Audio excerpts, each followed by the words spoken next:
Good evening, ladies and gentlemen. I am Weenus, and I am joined this evening by the beautiful Ektar. Hello, friends. Beautiful and handsome. He gets both. Thank you so much for joining me tonight, sir. I appreciate it. I'm happy to be here.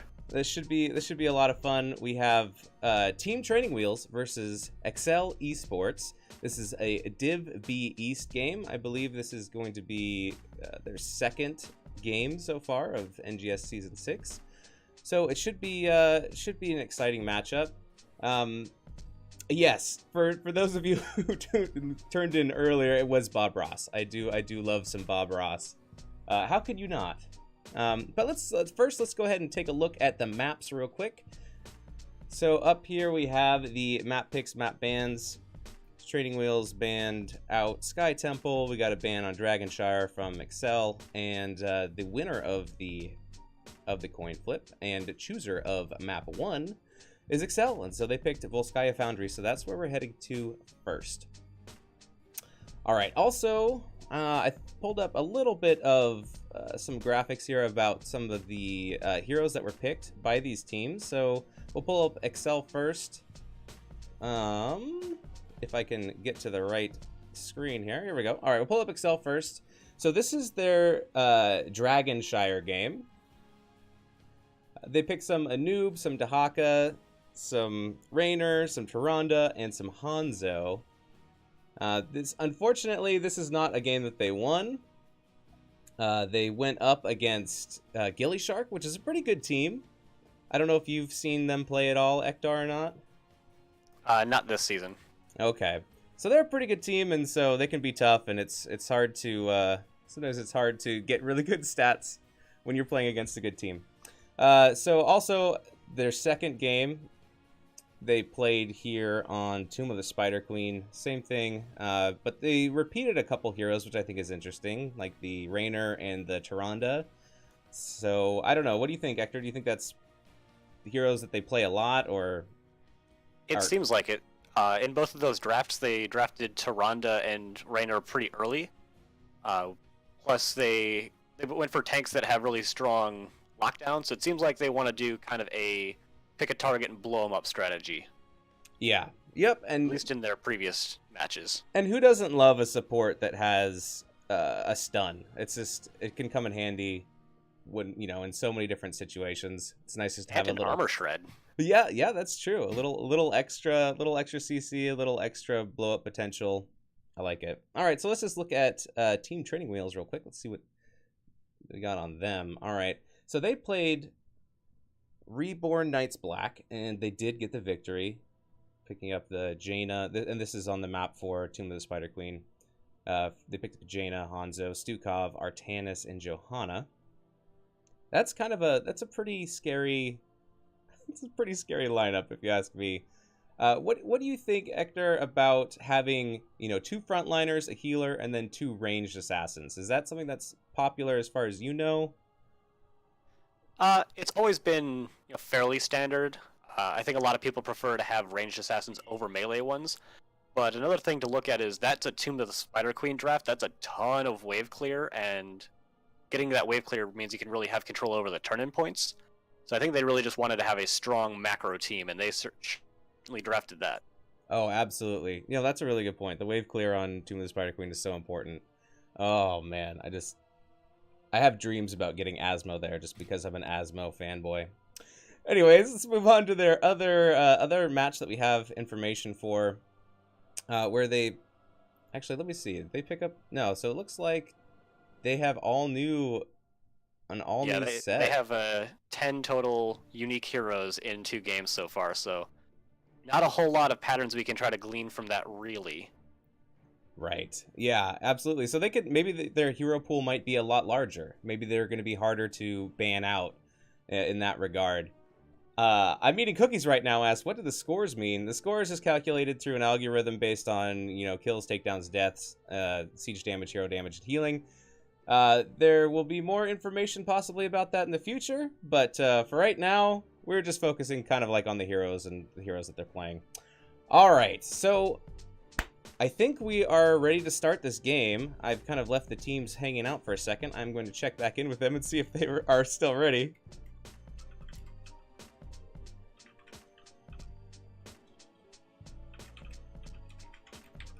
You definitely don't want to start the game if they're not ready. Yeah, no, definitely not. They're probably like, he forgot about us. Put Bob Ross back on. I actually had that happen, I think, 2 seasons ago. The caster started the game when only one of the teams was ready. Oh, well, it can happen, so...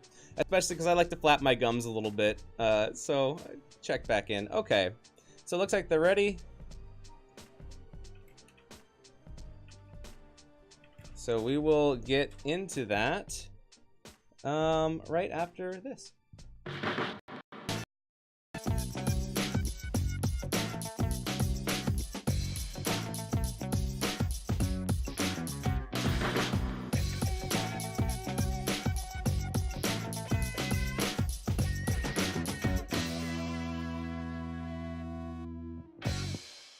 You're the host. All right. Sorry, we had somebody jump in and jump back out, so we have kicked them out. But now we are getting into the game, I promise. All right, game 1. Let's do it to it.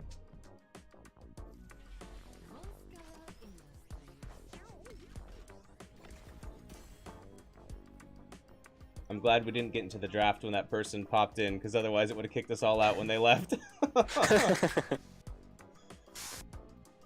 All right. So, here we go. Volskaya Foundry. It's going to be first hero pick for Team Training Wheels, so they get the first draft as well. First ban, sorry, hero ban. Oh, and we look like looks like some target bans right away, Akbar. You say that. They banned out Tyrande in their previous series, both games. That might just be a hero they think is really strong and don't want to have the enemy team playing him. That's true. And that's they true. also banned out Zeratul both games, so they are 3 for 3 on Zeratul Tyrande first round bans in NGS. It could just be heroes that they don't want to play against, for sure. And I wouldn't. Who would blame them? Like I think Zeratul is very sneaky. And there's the Diablo coming right out as a first pick. Zeratul's definitely one of those heroes that can just carry a game if he's played really well. It's just sitting in that void prison, waiting for your doom. That ring. Exactly. The wombo combo potential it can be limitless. Both teams just kind of shooting through all the bans and getting the heroes right away. We have Imperius and Deckard picked up from Accel Esports. It looks like they're getting quite a bit of CC up front. Yeah, and Team Accel Esports going with 2 heroes that they have not played yet, so any scouting that Team Training Wheels would have gotten is just going to have to go right out the window now. Yeah, bumping up that hero pool, making it harder to ban you out of certain spots. We have Anna and we have Jaina picked up over here for Team Training Wheels. Thank you so much for the follow, Whoa No. We may want to remind Team Training Wheels that Anna's Eye of Horus talent is still banned.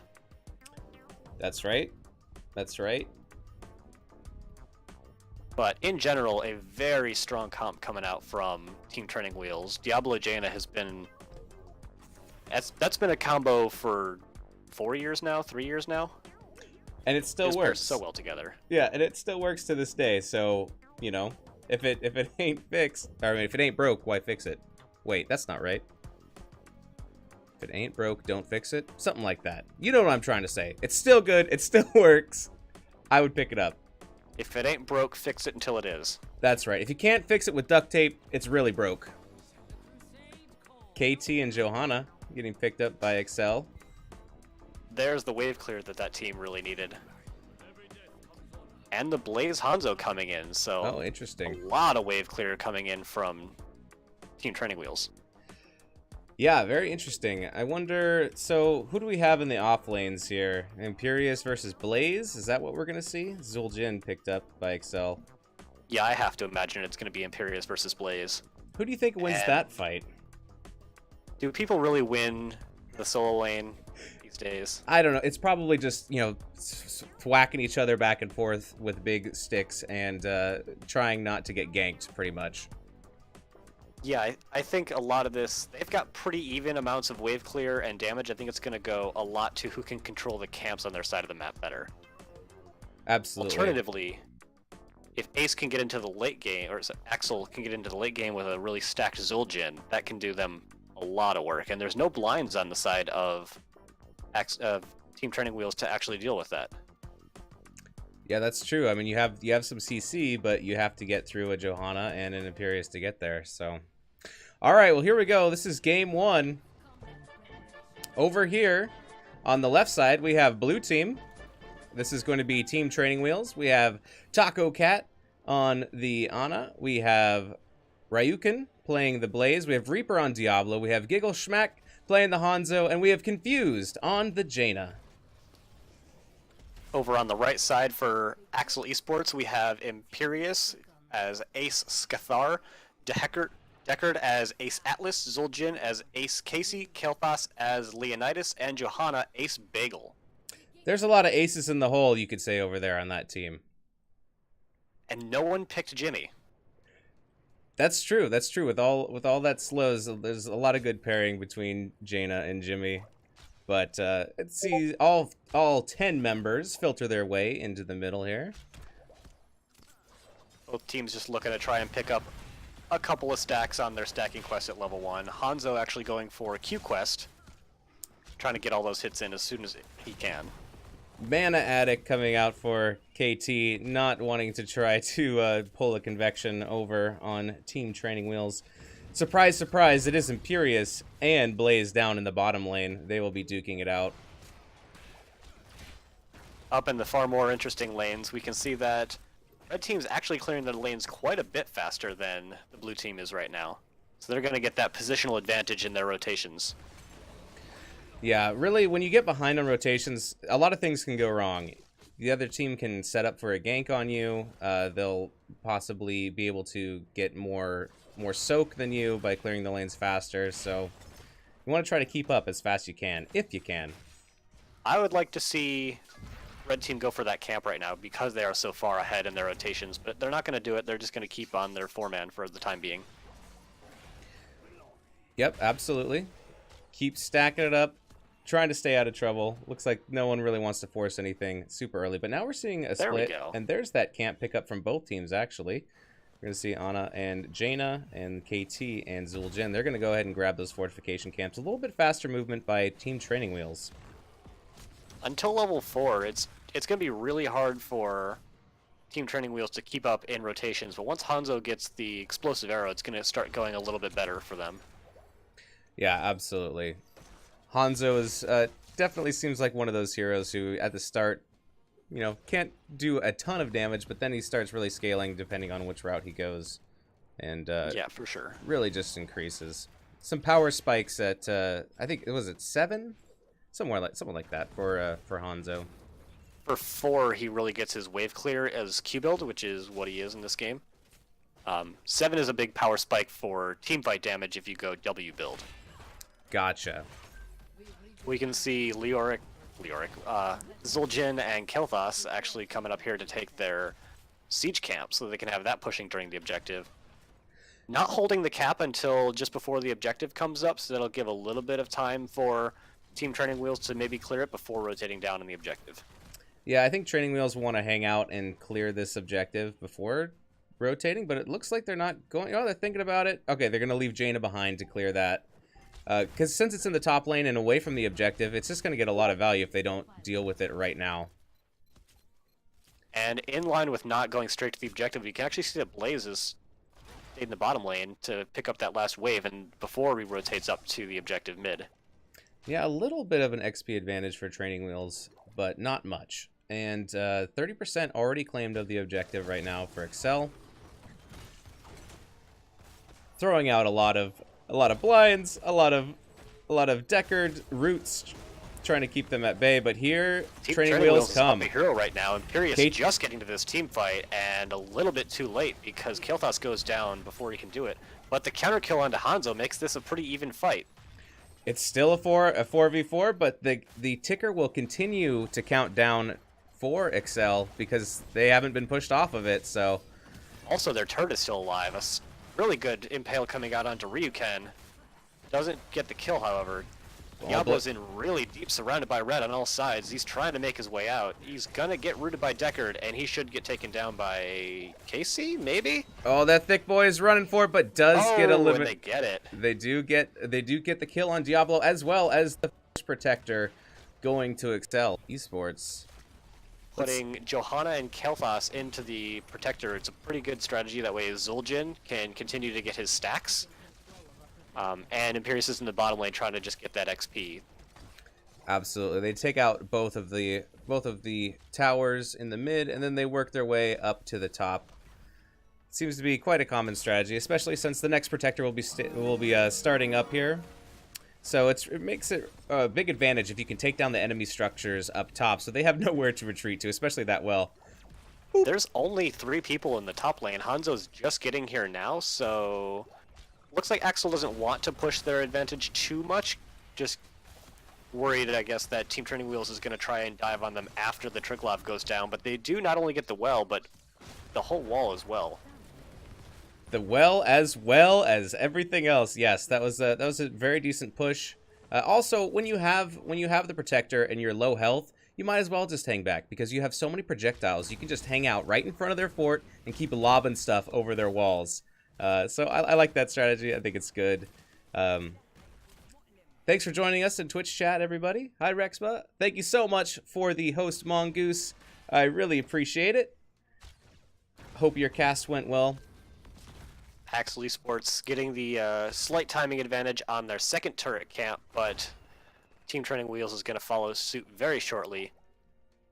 Looks like Accel Esports is thinking about doing this top camp, but probably going to wait until they have their heroics before actually making that move.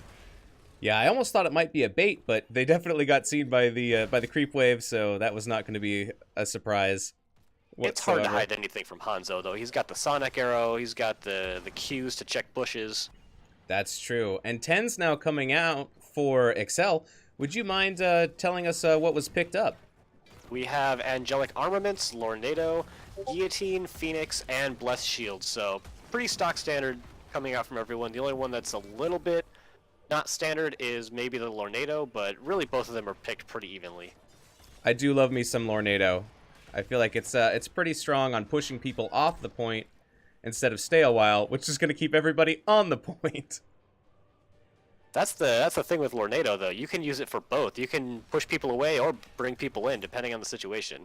Absolutely. Yeah, you might get a little bit more utility. I feel also like, you know, when you drop stay a while, sometimes you're just hanging out there and you're just locked into not moving, and it can create some possible openings for the enemy team. Level 10's also now picked up for Team Training Wheels. We've got the Apocalypse, the Nano Boost, Dragon's Arrow, Bunker Drop, and Summon Water Elemental. So not looking to get that huge wombo combo with the Ring and the Apocalypse, but just a lot of sustained damage. Interesting. I was kind of hoping for Ring. I was hoping for Combustion as well, just for the triple wombo combo, but here we go. Here's the engage onto their Diablo, but APOC comes out. The Dragon's Arrow and the APOC. There goes Phoenix. Johanna's taking a lot of damage. Absolutely. And it looks like probably both teams are just going to walk away. Zul'jin gets flipped back in, and he's got the Plastic Grenade. Huge Impale comes out, and it looks like Casey does fall. Zul'jin, the first victim in this fight. And it looks like Accel is going to survive with the remaining 4, and there's not going to be an advantage push by Team Training Wheels. Just a little bit of poking as this control point will unlock in 6 seconds. Important to note, however, the Biotic Emitter and the turret were dropped for Accel Esports, where Team Training Wheels still has their turret, so they're down about a fifth of a level and dropping fast. Bunker, but they still have an item. Yeah, and Bunker is the only ult that's up right now for Team Training Wheels, so we still have a lot coming out for Accel Esports, so maybe they can use that to their advantage. All 5 members now of Accel are back together on this point, and they have 40%. Zul'jin's made it back. And Diablo's going to start the engage. Diablo and Johanna just walking at each other. There comes Dragon Arrow. Phoenix has dropped. Really hitting one person, though. Lornado pops out as well. Drop gets dropped. Water Elemental is out there as well. A big root. A lot of damage going out onto Johanna, and she falls. Ryuken gets hurt pretty badly, but he's able to walk away. Imperius is trying to walk away. A Big guillotine coming out onto Ana, but not taking her down. And it looks like Team Training Wheels is going to take some time on this objective. Yeah, that was a really good retaking of the objective by Team Training Wheels, but also a good job of Accel backing out and not losing more than they had to. They lost Johanna, and they realized that their front line is down, and so they're just going to back off. They're going to see if they can get some XP in other lanes, because the race to 13 is it's neck and neck. Maybe a slight advantage for Accel Esports, but not a significant enough of an advantage that they can try to do anything with it, I don't think. Although Hanzo's not here yet, they're going to try and make this a 4v5 before level 13 comes in.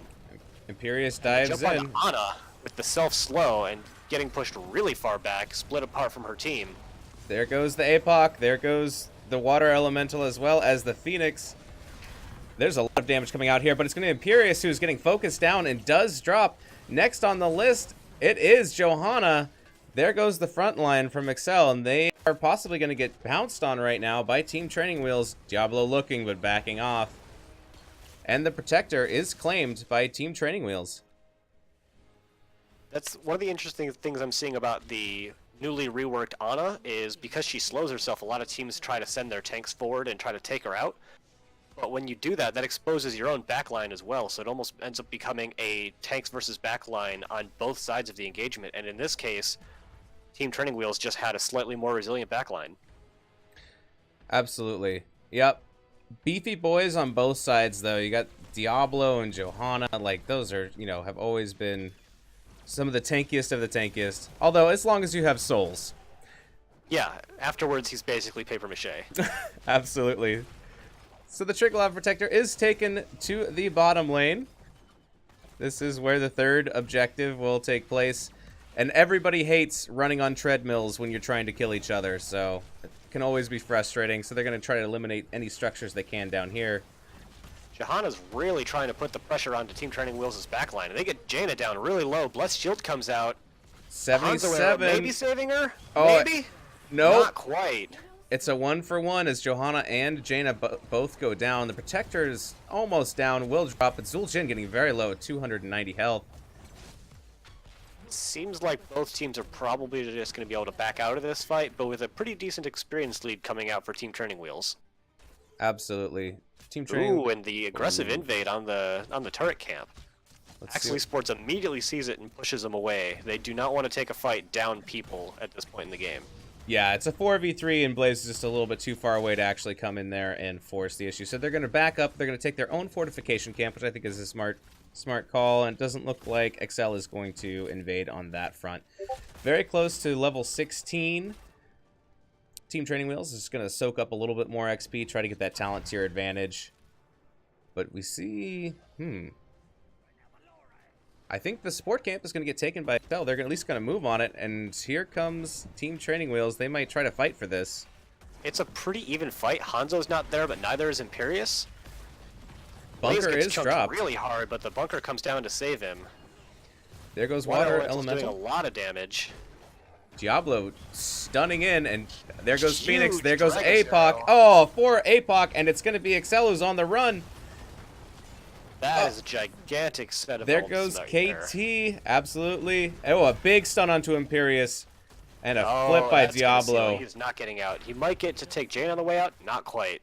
There goes Imperious as well. All That is right. a 3-for-0 in favor of Team Training Wheels. The momentum has just significantly swung into their favor after that. Absolutely. They do pick up the 16. They get those extra kills. It's 9-3 as far as kills go. Looks like Jaina is stacked with her Frostbite. Oh my Interesting. Ana picking up active reload at 16. That is not a talent I see taken very often. It provides a lot of additional healing, but it's very bursty. Normally, people like to take the consecutive heal darts, do more healing. It's a little bit more consistent, but with the amount of burst damage coming out from Accel Esports, it makes a little bit of sense. Yeah, like you said, late game with Zul'jin being able to stack that damage and really burn through. It sounds like it might come in handy. Or if you're fighting with a Diablo who's lost his souls, you need to pump him back up. I think it's an interesting talent to take. We can see the 5-man push into top lane. Kel'Thas is chunking down the wave so fast that they can't get minions on it. And Imperius is now maybe rotating up so that they can make a 5-man defense and try and push him off before the next objective spawns. Yeah, the objective is coming up soon. It'll be up in about 15 seconds all the way in the bottom lane, so it seems like both teams are going to rotate their way down there. Maybe they'll fight in the middle, who knows, but I think they'll probably just find one way or another try to get to the objective. More items on the side of Team Training Wheels to use on this objective. Yep, they've got one turret and one biotic emitter, whereas Accel Esports does not currently have any items, but they're going to stop and grab one on the way. Absolutely. I think that's a smart idea, and we're also going to see, well, I thought maybe this fortification camp would get picked up here by Team Training Wheels. They get the message. They're turning around. They're going to pick this up as well. They're going to have hesitation, which is going to give Accel Esports maybe the chance to actually get on and start channeling the objective and get it working in their favor first. And yeah, as you were mentioning before, get that important initial positioning to deal with these treadmills. Absolutely. Everyone holding on to their ultimates. Oh, there goes APOC. APOC goes down. Not quite able to combo with the Dragon's Arrow. We've got the Nano Boost coming out onto Diablo. Surely a misclick. Lornado is down, but so is Jaina, and Johanna has to retreat very low in the back line, and Imperius is dueling with Diablo, taking a lot of damage. Giggle Smack on Hanzo is in a bad spot right now and does fall as well as Imperius. Ana is getting chased. Ton of work to keep the tanks up on the side of the blue team. Johanna looking to get out, and it's tough. She might. Ooh, the charge comes in. Blaze gives his life for it, but Johanna goes down. Oh my goodness. All right, so 3 down on the side of Training Wheels, leaving a 3v2 in the bottom lane, and 100% on the Protector. So this Protector is going to go to Accel. This might be a chance for a comeback. This is definitely what they needed. If they had lost this objective, they would have lost at least 1 keep, maybe 2, and also damage to their core.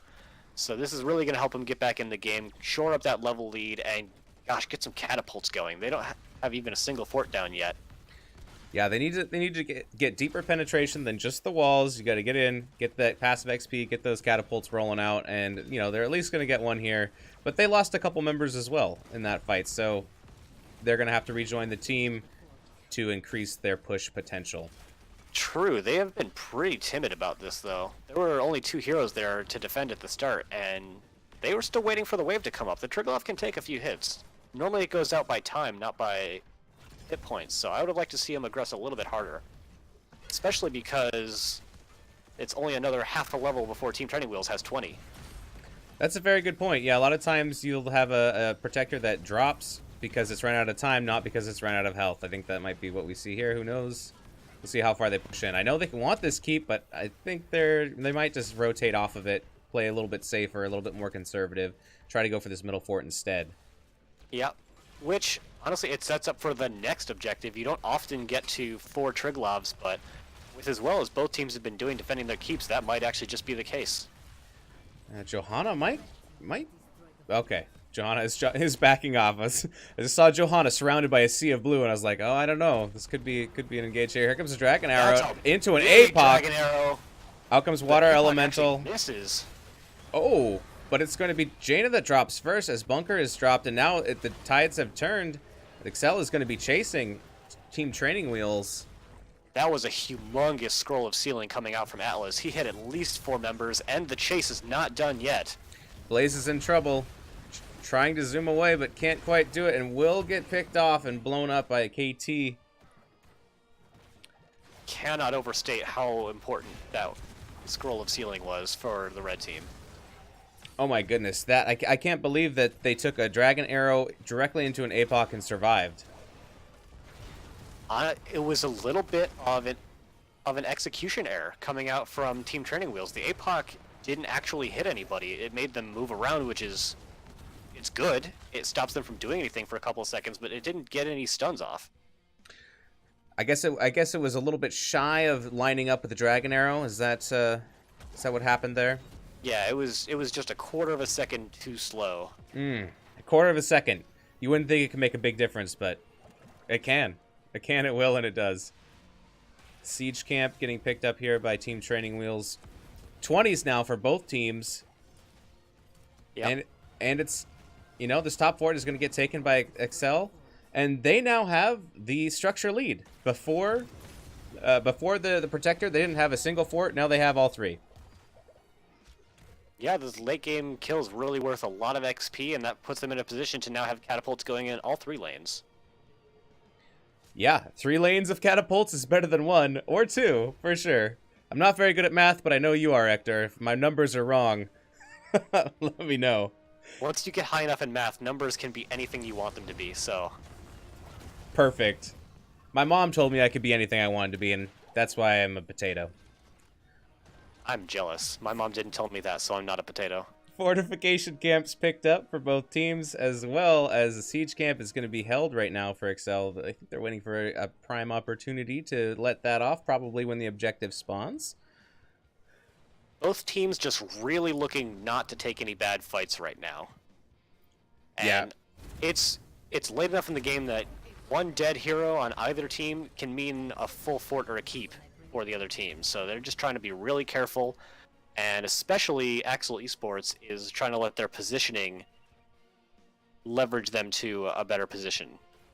Absolutely, yeah. They can wait around. They have catapults that are going to be spawning on their own, creating their own pressure. But you're right. Like, if anyone dies right now, the respawn timers are so long that it's almost like giving up the objective.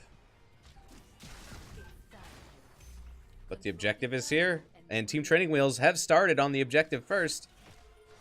I would like to see Accel Esports take this a little bit slow. Johanna's way in there. Her D-shield's already down.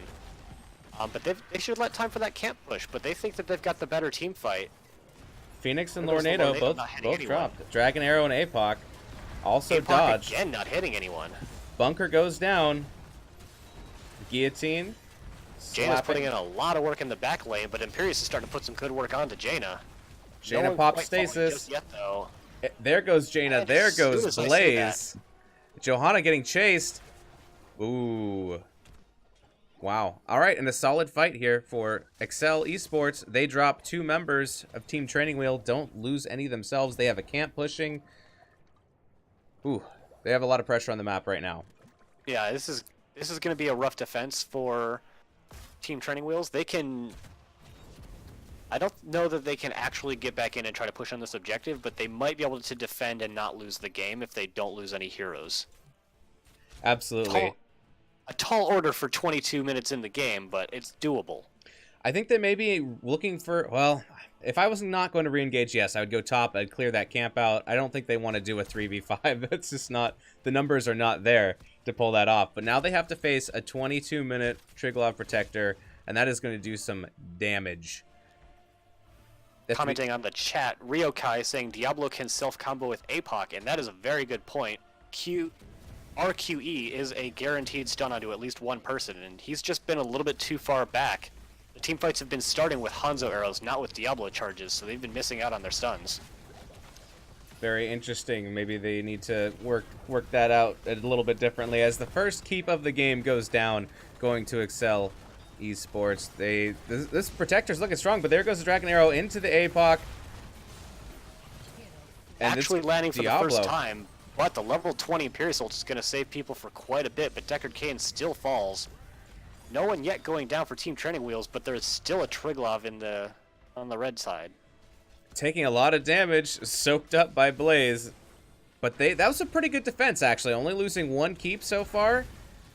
Diablo coming in with the Hellgate, not actually getting anything off of it, just kind of moves forward and then walks back. That's a disappointing way to spend a minute cooldown. Yep. Sometimes you swing, sometimes you miss. But the Protector is running out of juice.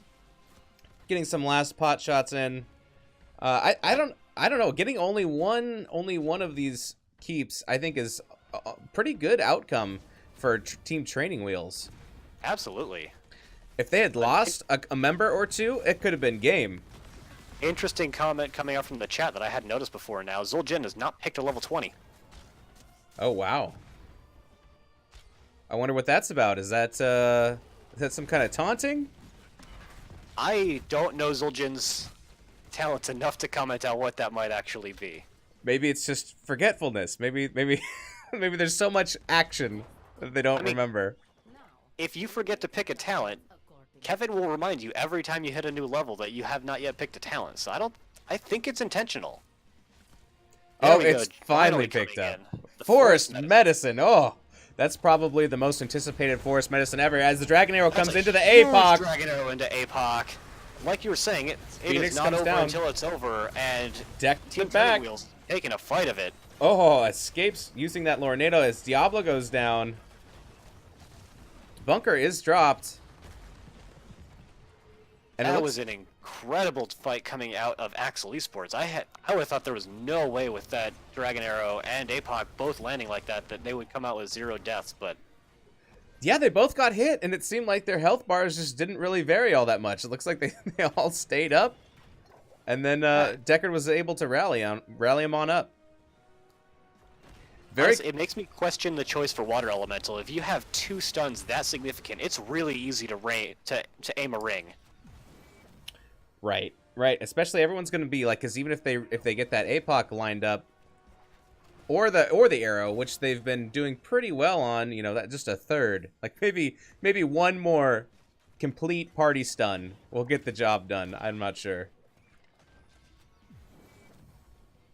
Oh my goodness. All right, so we're at minute 25 now. Somewhat surprising, Ana actually going for the Nano Infusion at level 20, which I don't see as often on ranged assassins. The Jaina has been taking quite a bit of pressure from the Jaina and the Imperius, but I don't feel like it's been so much that Ana couldn't just heal through it naturally. So I'm a little surprised to not see something to help her own survivability a little bit more. Yeah, she has been dropping in these fights quite a bit. Let's see, how many times has she actually fallen? It's about 4 times. Okay. So, you know, as a squishy mage, you're often the target. Oh, here we go. Here's an engage as Johanna is protecting the rest of her team. Posturing. Yeah. Just seeing if they can find someone out of position. They're not really looking for a fight unless they can find a good one. Which makes sense. Because the next fight, the next team wipe will probably be game. We're actually going to have a 5th objective on this map. I cannot remember the last time I've seen this. Well, both these teams having really good defenses, and the comeback for Team Accel has been excellent. Boo! Get out of here. Later the game goes, though. There's only one infinitely stacking hero in this game, and that's Zul'jin. So, the longer the game goes, in theory, the better that it favors Accel Esports. It also might make him more of a target in team fights to try to blow up first and take out a lot of the damage potential from Accel. But here we go. Super interestingly, Hanzo has not finished his level 1 quest. He has not landed 3 shots onto Deckard Cain and Kel'Thas. Oh, big miss with the Dragon Arrow. There goes Phoenix. Ooh, as well as Bunker. There goes APOC. That was a huge whiff. That has been most of their engage in these fights. KT first to fall, but Diablo is getting very low. He charges back in. It's going to be Ana that goes down next. As Hanzo is blown up, and it's going to be Accel all over this fight. There goes Jaina, and there goes Blaze, and it's Reaper. Diablo running. Not quite going to get caught out by Deckard Cain, and I like this call. 4 heroes dead versus 1 hero dead. They are just going to go straight to the core. There is only Diablo to try and mount this defense, and I don't think he has what it takes.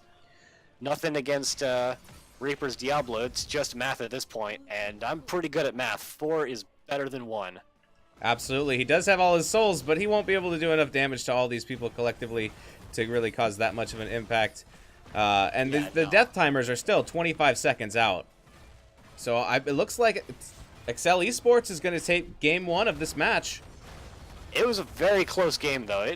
Both teams had won very significant team fights. Just so happened that Accel Esports won the last one. Very exciting, and it will be a victory here for Accel Esports. And you're not going to see the 5th protector, Ryokai, so... That's true, that's true. Yep. Just getting their butts off of that objective and to win the game. So, makes sense. Alright, I'm going to actually give them a point here. There we go. Very kind of you. All right, so is there anything that jumps out to you, Hector, about the end of game screen? Some of the stats here? I wish that I had kept it open. Oh, okay. Well, no worries. I'll take a look see here. So KT pushed out 97k damage. I mean, this is a long game. So, you know, some of the numbers are gonna go up and up and up. But some of the highlights would be KT Leonidas, who I believe is the new add to Accel, right? They're not I think necessarily. it's just an off-roster sub for today. Okay. We'll see in the future if he gets added for real. All right, putting in a lot of damage for the top for Accel Esports, 97,000. Zul Jin just being beast mode, 143k siege damage. Deckard Kane, 114,000 healing. And then if looking over at Team Training Wheels, Taco Cat playing that Ana, 119,000 healing. Hanzo. Yeah, Deckard Kane with that recent healing buff, it's really kind of bringing him back. He got nerfed pretty hard. One might say into the ground, but he's coming back a little bit. Absolutely. I hope so, because I like him. I mean, who doesn't like an old senior citizen laying down some young whippersnappers? I think it's great. He was my favorite hero all last season. he was a lot of fun to play. Giggle Schmack, 175k siege damage on the Hanzo, and 80k hero damage on the Jaina. So, you know, that was a very close game. I look forward to getting into our next one. Let's see. I think we'll go maybe to the map screen, and then we'll figure out what Training Wheels want to do for the next round. If they want the map pick or if they want the hero. Oh, also, I didn't put game 1 up here. Let's see. Let's do that now. So looking at their previous series, they got the map pick both times. They went to Towers of Doom and Tomb of the Spider Queen. Neither of which are banned out, so I'm a big fan of Tomb. My team personally always does really well in Tomb, but for me personally, Towers is like, it's the best map. Don't at me. Towers of Doom is your favorite? By a country mile. All right, very good. I like easy maps like Volskaya, where it's like, here's these 4 camps and a 5th one and a boss. Like, be in a lane or on one of these camps. Like, do that. If it gets more complicated than that, I'm useless. So you must really like Tomb of the Spider Queen then. Oh man, there's too much going on. I can't handle it. There's 3 camps and a boss. Yeah, but there's more minions, and that's something I have to keep my my eyes on, and it just blows my mind. Which is easy to do. So then, do you like BOE? I like BOE. Yeah. See, there you go. There's only 2 lanes. There's not a lot of rotating between those 2 lanes. And when the objective spawns, everyone goes to it. It's easy. Easy peasy, lemon squeezy. All right, let's see if.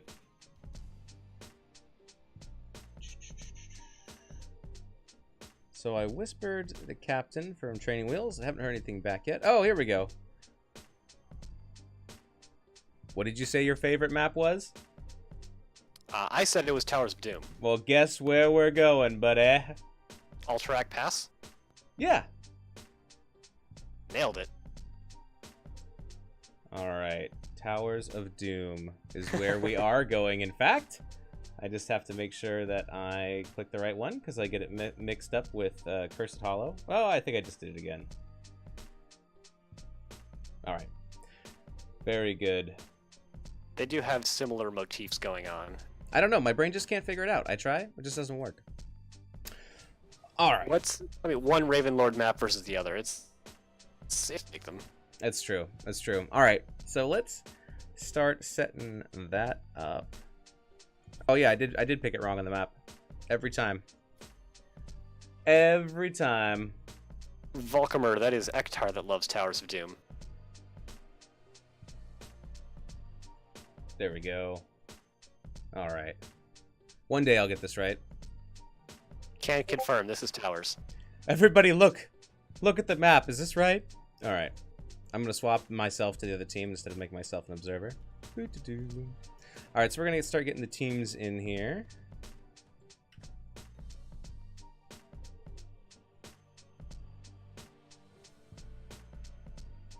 So is there any OP heroes for this map as far as you're concerned?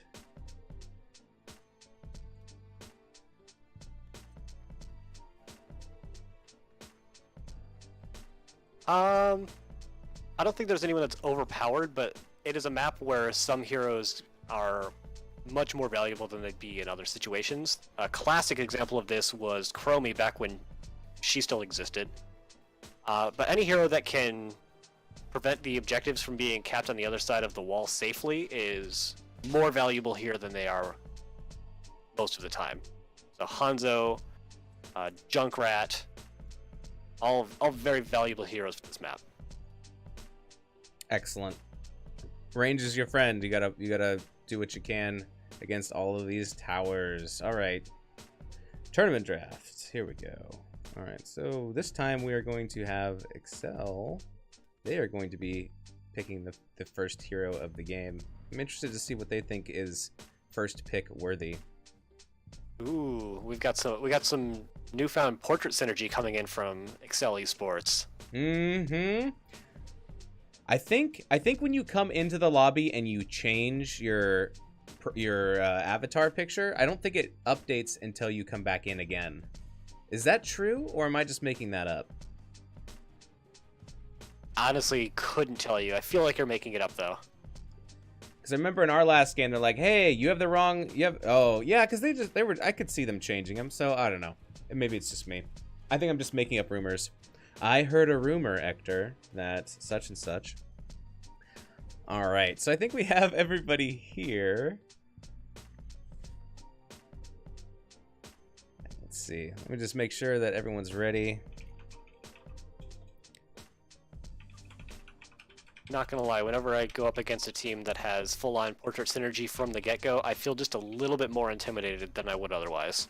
Yeah, it looks. They're like, hey, we got everything together. We were able to put all of our portraits on the same one. Yeah, look, we're coordinated. We've got our stuff together. We know what's going on. And I don't know, I'm 30 years old. I've never felt like I've really had everything together and going on. So seeing that just makes me a little bit nervous that they know something I don't.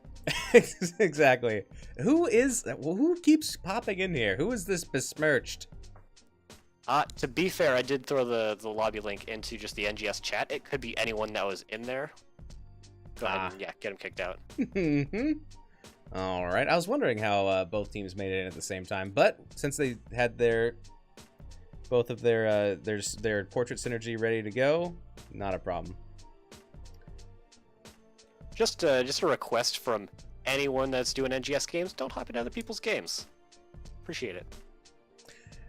Yeah, if in the title it's like, hey, we're doing an ARAM and everyone's welcome to join, that's one thing, but a lot of the times it's just so people can find the match. Although at the same time, I've been guilty of it. I've done it before too, so. I know, shame, shame, shame, all the way around. I used to have the Shame Bell app on my phone, but I might have to re-download it for you. You should.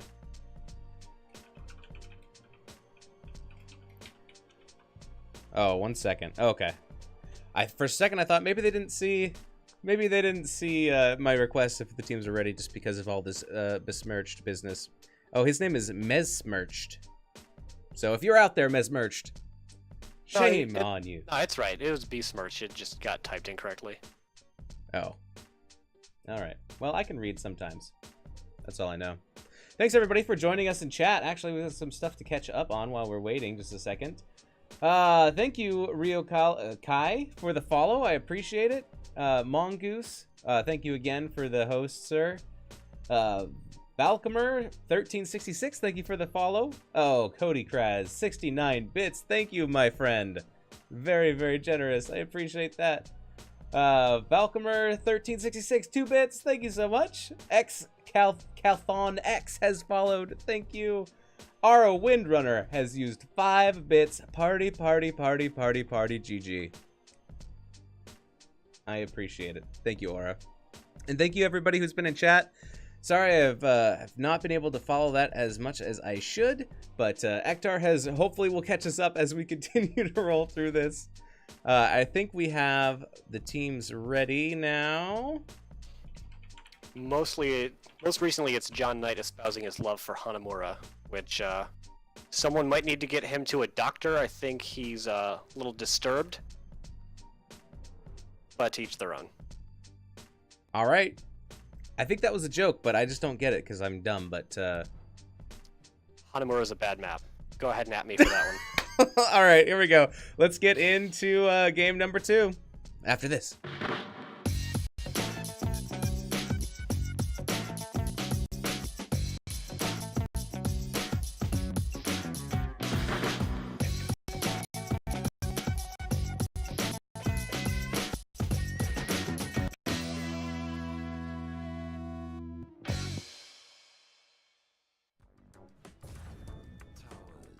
Towers of Doom.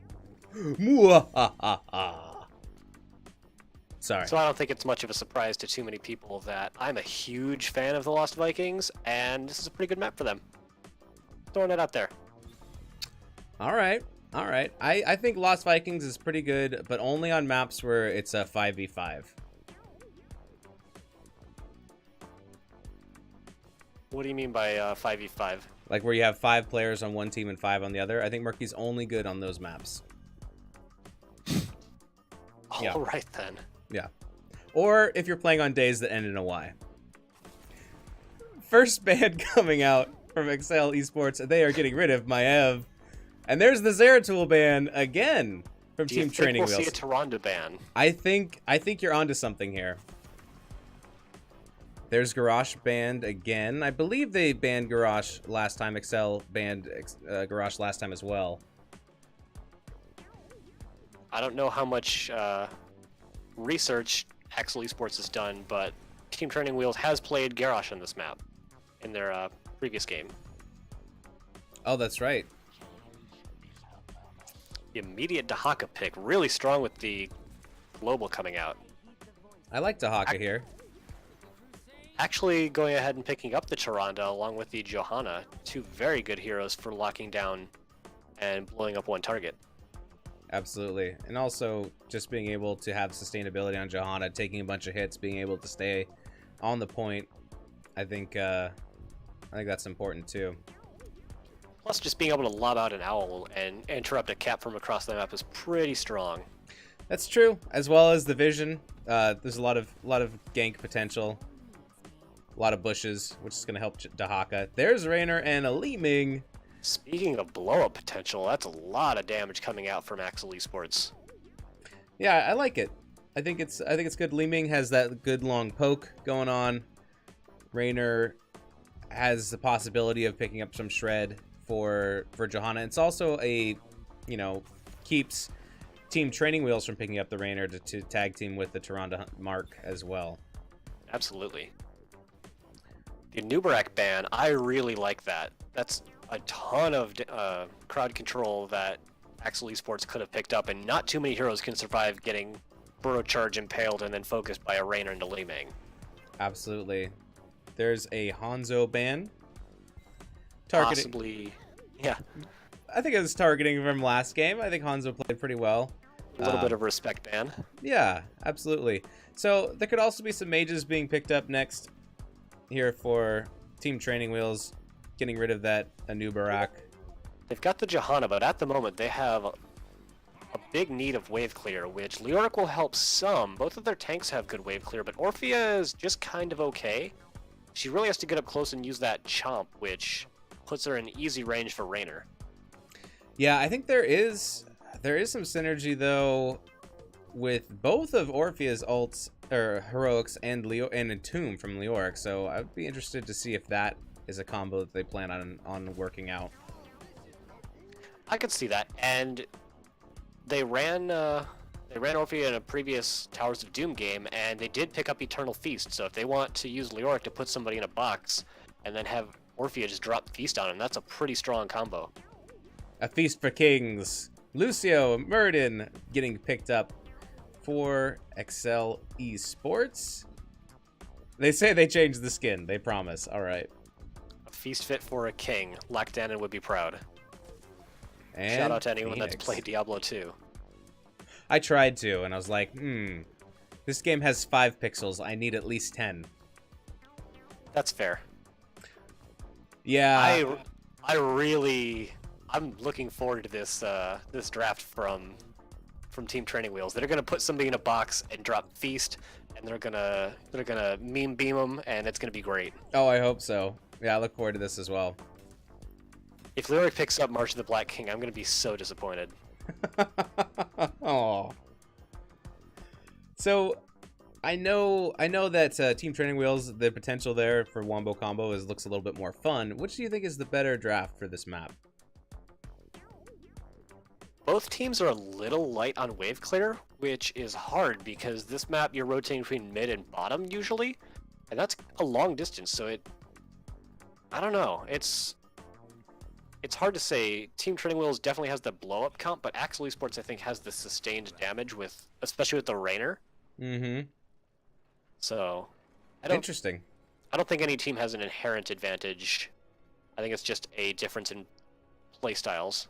All right, well, we'll see what happens here as we get into game 2. Oh, blue team, we have a Team Training Wheels. We have Ryukin on the Leoric. We have Taco Cat on the, I believe that's got to be Tyrande. Yeah. We got Reaper on the Johanna. We have Confused on the Phoenix, and Giggle Schmack playing the Orphea. Over on the side of the red team, we have Ace Atlas playing Lucio, Ace Scathar on the Dahaka, Leonidas, not yet Ace, on Li Ming, Ace Bagel on Muradin, and Ace Casey as Jim Laner. All right, and here we go. I like the maximum tempo picked up by Lucio, just because that means killing is going to be one of their goals. A lot of team fighting. And that's a pretty uncommonly picked talent. I love it, just because I think it's fun to have stacking quests. I think that's actually a banned Tyrande skin, but that is not our job to point out. It is on the other team if they want to do something about it. Shh! Don't tell anybody. Well, I mean, it confused me. I couldn't tell who that was. I was like, it's some kind of clown. Oh wait, no, it's Tyrande. 3 in the bottom lane. That's interesting. Yeah, it looks like Accel Esports is maybe going for a 1-1-3, which Dahaka's usually able to walk out. Yep, absolutely. I got scared for a second, and then his health bar all the way back up. And Team Training Wheel is going for the really quick camp in the bottom lane. Yeah, the bottom lane has so much value here on this map just because there's so much pressure that you can create with these pumpkins. I like it. The sooner you can pick it up, the better. The sooner that's going to come back up on your side. I think it's a really interesting choice for Raynor to pick up Ace in the hole here. They don't have too many stuns and slows. They've got the Tongue and the Stormbolt. Yep. And Thunderclap actually. So they've got some, but I just really like the stacking quest. Yeah, no, it's good. It's good for sure. But yeah, they could have more slows to help them out with that. Team Training Wheels really pushing in this camp to make sure that those camps actually hit home and they take out the wall and the top tower. And looks like they're going to get the bottom tower just on the strength of Johanna and minions alone, maybe? Yeah, they're going to get that.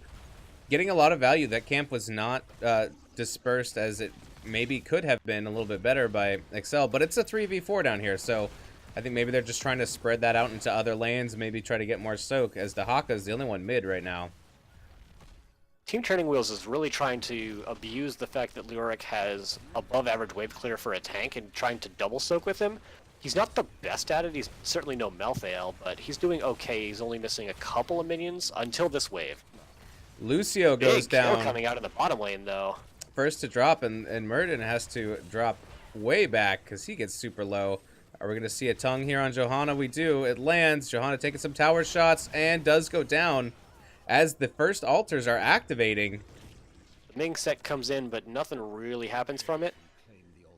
And all of the focus is going to be on this bottom tower. Both teams are going to gentleman's agreement to let each side have the other tower. And it looks like that they're... Ooh, Tyrande? Tyrande is going to go down. Yeah, she's not getting out of there. Oh, almost made it out with 3 health, but not gonna happen. It's a good point from Rio Kai is that Raynor can self-proc Ace in the Hole at 7.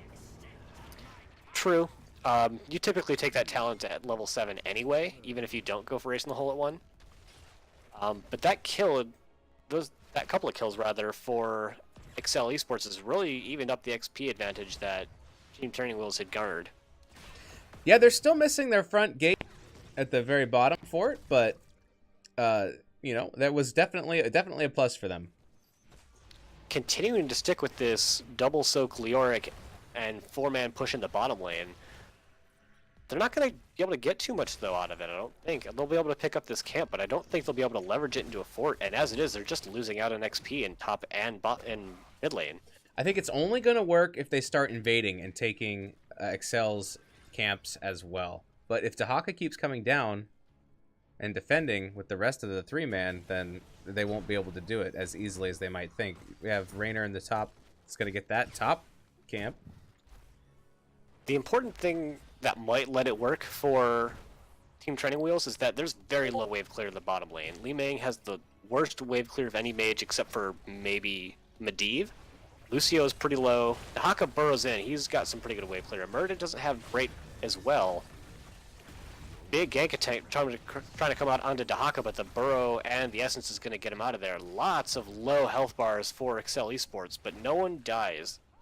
And they're able to push the camp in to get some more damage onto that bottom fort, but it does not go down. Nope, and here's the camp invade, though. And that's going to get picked up right before the altar spawn. I don't know if we can get an answer from Accel. I'm glad that... Oh, God, they're trying to jump in on it. I think this is a terrible idea. Murden taking a lot of damage. The camp has already been turned over. Murden using his jump to get in, but that means he's just got to walk out.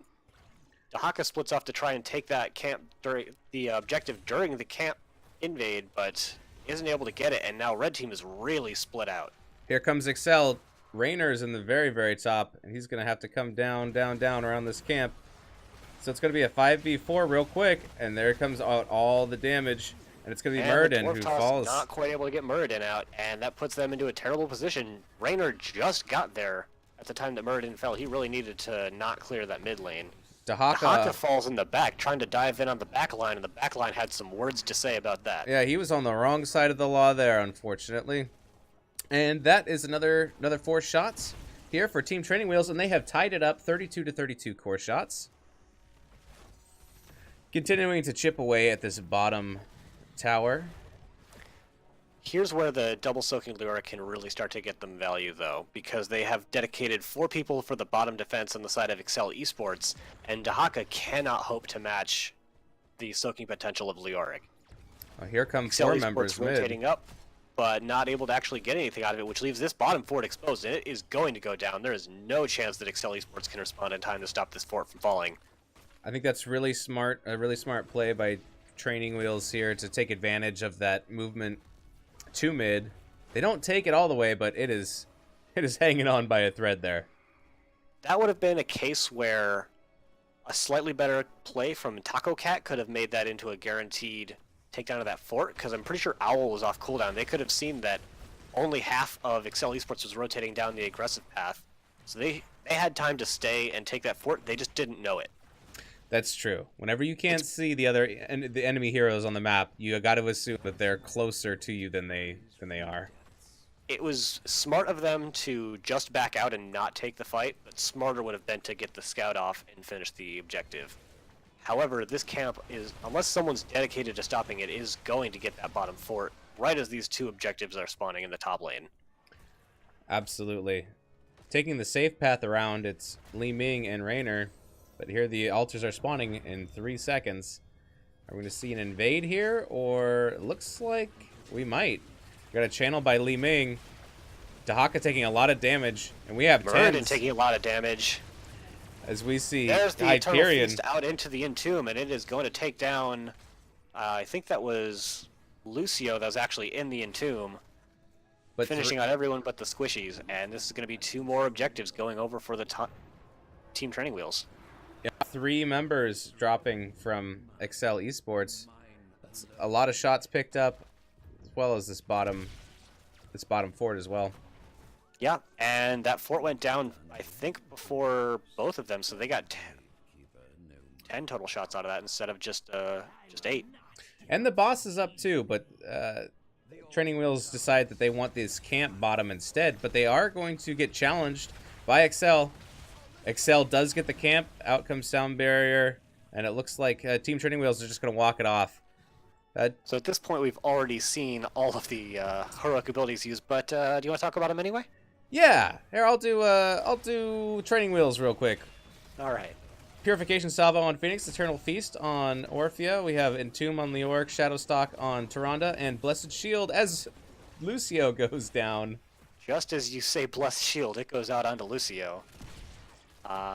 So over on the side of Accel Esports, we have the Sound Barrier, not quite able to keep him alive this time. Isolation on Dahaka, Disintegrate, Avatar, and Hyperion is a bit of an interesting pick, especially on this map. You can get a lot of value pushing that Rainer's Raider around because it can go over terrain. That's a good point. That's a good point. There's a lot of twists and turns in this map, and you could definitely use that to do some saucy movements. I regret saying saucy movements. I know that Purification Salvo is the better ultimate overall, but I would have loved to have seen Planet Cracker just put into an Entomb. Oh, Speaking of same. Entomb, it's off cooldown. Oh, he's in top lane anyway. What am I saying? Creating a whole lot of a buffer here by keeping this fort up. I don't think that Accel is going to be able to rotate in a quick manner to this objective. They're coming around. Leoric also is channeling. down 13th, though. Dahaka coming in a very aggressive path through the top. Hyperion comes out. There's Entomb. And there's Feast. And there goes it takes Lucio. About a second time. This is a really messy fight coming out on both sides. Tanks in both back lines. That is a really grouped up push in there, and it looks like Gahana's the next to fall, but Dahaka follows her very shortly thereafter. Purification Salvo comes out to get the Leeming, but the Leeming gets him back with the arcane missiles. Oh my goodness. It's Massacre. That's the word I was looking for. Yes. Oh, Muradin. Oh, why? Oh no. Your life is worth so much more than those 4 shots that they're going to get anyway. 5 shots, pardon me. Remember, kids, if your life is not going to stop the team from doing what it is they want to do, it wasn't worth your life in the first place. That's true, that's true. If you throw away your life and you get something accomplished, it's great, but sometimes bravery will not get you the objective, even if you, you give your life for it. So, and unfortunately for Accel Esports, Team Training Wheels is able to get both channels off before the tower gets flipped back. 32-12 now at this point. Big lead for Team Training Wheels. But, you know, this map is never over. So, it's a comeback map. It is. If Accel Esports is able to get this bottom fort again, it's going to be a really rough spot. And Bagel, once again, just jumping into these team fights, putting himself in a really aggressive positioning, gets feasted upon. Rainer's getting feasted upon. Leoric goes down. This is just a brutal, bloody fight. Tyrande maybe getting out just barely with sub 40 hit points. Oh, Dahaka is next to fall. Out Dahaka comes... was in too deep, and he's trying to keep all the blood in his head, but instead he goes under. Oh, and Lucio is getting chased, but out comes Hyperion as well as Sound Barrier. And at the end of the day, the kills and the camps go over to Team Training Wheels. And once again, they're just going to take this bottom fort back. And like I said, it's going to be hard for Accel Esports to keep up with the tempo advantage that Team Training Wheels is putting out right now. Absolutely. There's a triple altar phase, and pretty much guaranteed at least 2 of them should go over to the side of Team Training Wheels. That's only going to put them 2 shots away, which is a boss or a single camp. That's a rough position to be in for Accel Esports. Absolutely. You kind of think that Accel has to start invading at this point to try and stop some of these other channels instead of just playing defensively. It looks like they're going to try and stop Leoric from channeling. Phoenix is going to get this channel in the bottom. Here's the... Howl actually stopping Dahaka from getting his channel, so he can't burrow into this fight as quickly as he wanted to. Accel Esports is making a pretty good invade. Leoric is pretty low and super extended.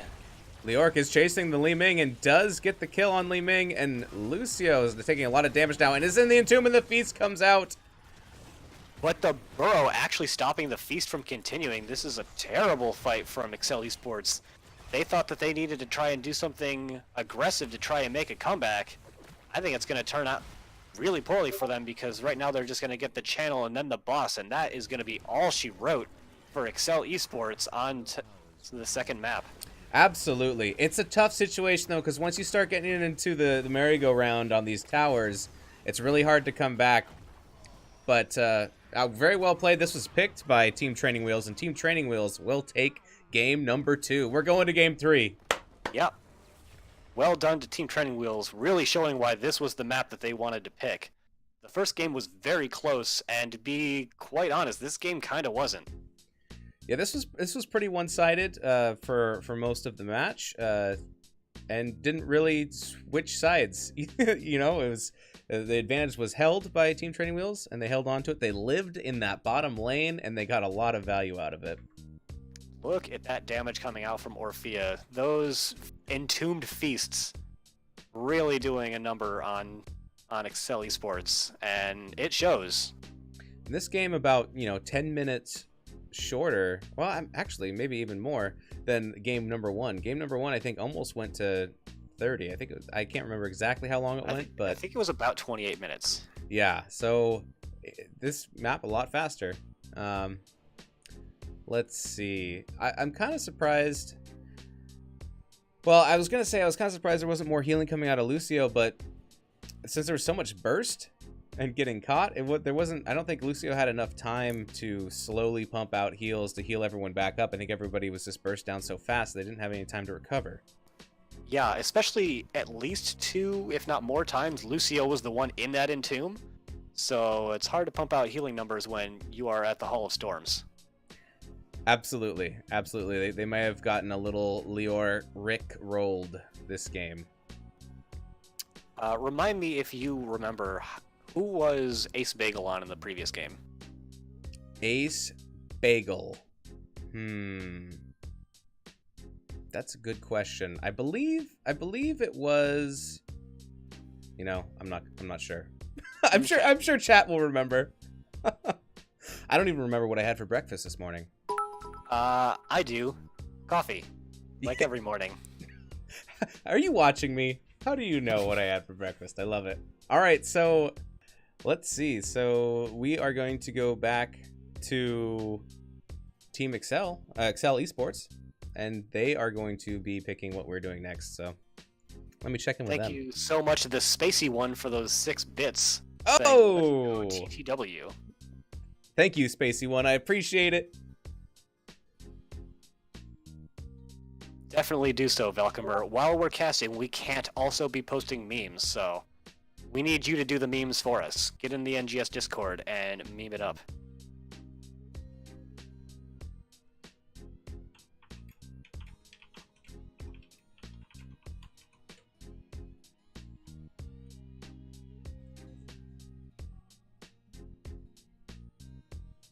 I know I've been harping on this a little bit, but with Ace Bagel, I really feel that he was just playing really aggressive on that Murd, and I wonder if he's more often a bruiser player.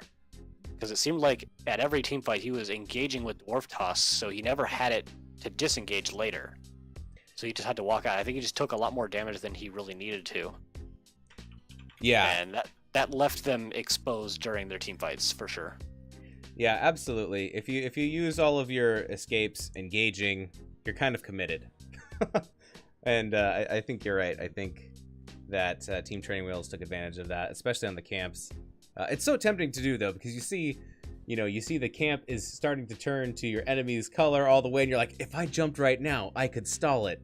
And you will, and then you'll die. But only for so long. Yeah, absolutely. All right, I think we have our map ready to go, so we'll switch back over to our map display here. So this is we have our third and final map, which is going to be Infernal Shrines. What team was that picked by? Accel decided that they wanted map pick, so they picked that on up. All right, Infernal Shrines, another very popular map. By far and away the most popular map in the previous season of NGS. And I feel it's a map that you pick when you think that you can just beat the enemy team. Yep. Yep, I like it because it's basically, everyone comes to one point and they all just see who can team fight the best. Yeah, there's not a whole lot of shenaniganry that can happen on this map. It's really about who can rotate, make sure that they keep that XP and get camps on time.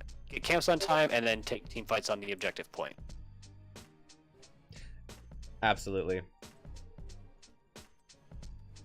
So just total spitballing, what team do you think that favors based on what we saw in the previous 2 games? I think it favors Team Training Wheels. I think they're able to execute wombo combos more consistently, and I think that when you get a team that's all stacked on one point, I think wombo combos can pay off quite a bit. I'm actually gonna disagree with you. I think on Volskaya in particular, Accel Esports had much cleaner map rotations and camp timings than Team Training Wheels, and if they can tighten up their team fights just a little bit, I think we'll see why they wanted to pick this map. Yeah, no, I agree. I think I'm going to agree to disagree with me. No, I think that the advantage that Accel had in game 1, I think that made those wombo combos a little less effective. I think if they're on even footing or even slightly ahead, I think it might turn out differently. But we'll see. Either way, I'm excited to see what these teams are going to be picking in this game number 3. For sure. And even if the map doesn't have any shenaniganry, you can always draft some shenaniganry. That's true. Like I said, Murky's always good in the maps where it's a 5v5. So, I think... Except ARAM. ARAM 5v5, all Murkies. I really, every day I pray that Blizzard releases the ability to let you pick your hero for when you're doing those ARAMs where it's like random instead of random selection. Like, just let us pick the heroes. It'd be so much fun. And I'll be able to pick the same hero. That's the important part. Yeah, I'm waiting for the day that they add the ability to let you pick multiple of the same hero in custom games. Yes. If you can turn cheats on, why can't you have 2 people playing Falstad on a team? That's true. I'll play it in a sandbox mode. I just want to see five.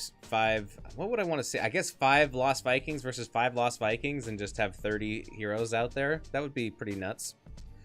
I think you would have. Okay, so imagine this: you have 4 Lost Vikings on a team and 1 Butcher, and it's the same mirrored on the other side. Do you do 12 Vikings and a Butcher, or do you do 12 Vikings into Leeming? Oh, so many options.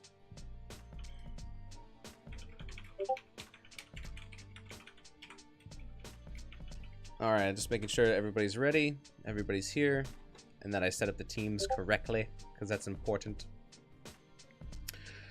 Okay, I think so. All right. Make sure that the teams are ready to rock and roll. I've just got to say, I'm really glad we're getting a game 3 between these 2 teams, because they've had some really fantastic teams. Oh yeah, absolutely. Oh, Taco's getting water. You got to stay hydrated. It's very important. Water break. That's true. You do not have a stay hydrated bot in your Twitch chat, and I'm a little disappointed in you. If I was smart, I would have a whole bunch of things going, but everyone's like, you should have Nightbot, and I was like, oh yeah. And I'm like, is that a new superhero by DC that I haven't heard of, Nightbot? And they're like, no, dude, it's for streaming. Like, why don't you have this? And I'm like, I don't know.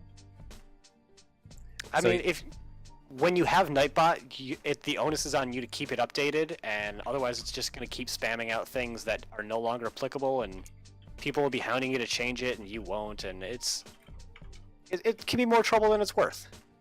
All right. Well, I'll take that procrastination to heart.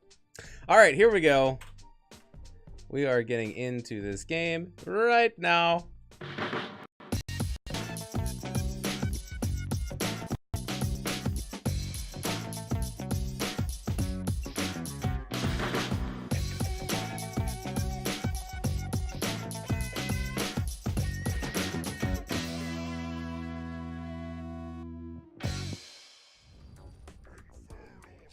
Infernal Shrines. Sorry, I kind of forgot that I had this chicken hair. Does the intro just get more extreme the more games you cast in a night? Is that what it's been? I don't know. I'm just excited. This was definitely the most extreme one so far. It could be. Is this water I'm drinking or something else? I wish it was something else. It's water.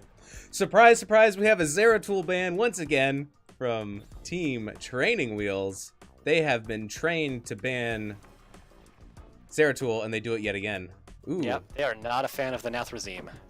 Or sorry, Narazim. Nathrazim is Warcraft.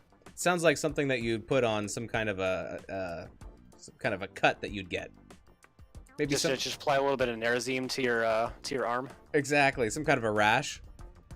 Orphea respect band. I believe it's a respect band from Accel Esports. KT ban coming out. Very strong ban for this map. Oh yeah. And Duranda may be a little bit less of a strong hero on this map, so not feeling the need to ban her out in the first set of bans. Absolutely. I really like Diablo here. Just because Diablo is really good here. You get everybody into a small room with a bunch of ledges. It's go time. And the Maiev coming out. We haven't seen them play Maiev. I wonder if that's a target ban against someone on Team Training Wheels, or if that's just a team-wide we don't want to play against Maiev ban. Yeah, I'm not sure, but it's been pretty consistent. I would say just as consistent as that Zeratul ban from Team Training Wheels. Dahaka picked up first pick. No way. The Zeratul, you could set your clock to that Zeratul ban. It's a I was gonna say atomically correct, but that sounds weird. Phoenix and Johanna coming out from Team Accel Esports. I like both of these picks. Johanna is really good at killing minions. Phoenix really good at killing minions or monsters. So a lot of shrine clear coming out from Team Accel Esports, but with the Garrosh and the Janet being picked up, that is a lot of blow up for Team Training Wheels. Well, we finally got to see that Garrosh played because they instead of banning Garrosh, they banned the Orphea from Team Accel Esports. So possibly another respect ban as Anna gets taken off of the board. Yeah, Anna is just a fantastic healer at the moment. She might be a wee bit overtuned, but please don't listen to me say that, Blizzard. But she's also really good on this map because she can just stay so far back and play so safe, and also you can nano boost a Jaina and then the whole enemy team dies, so...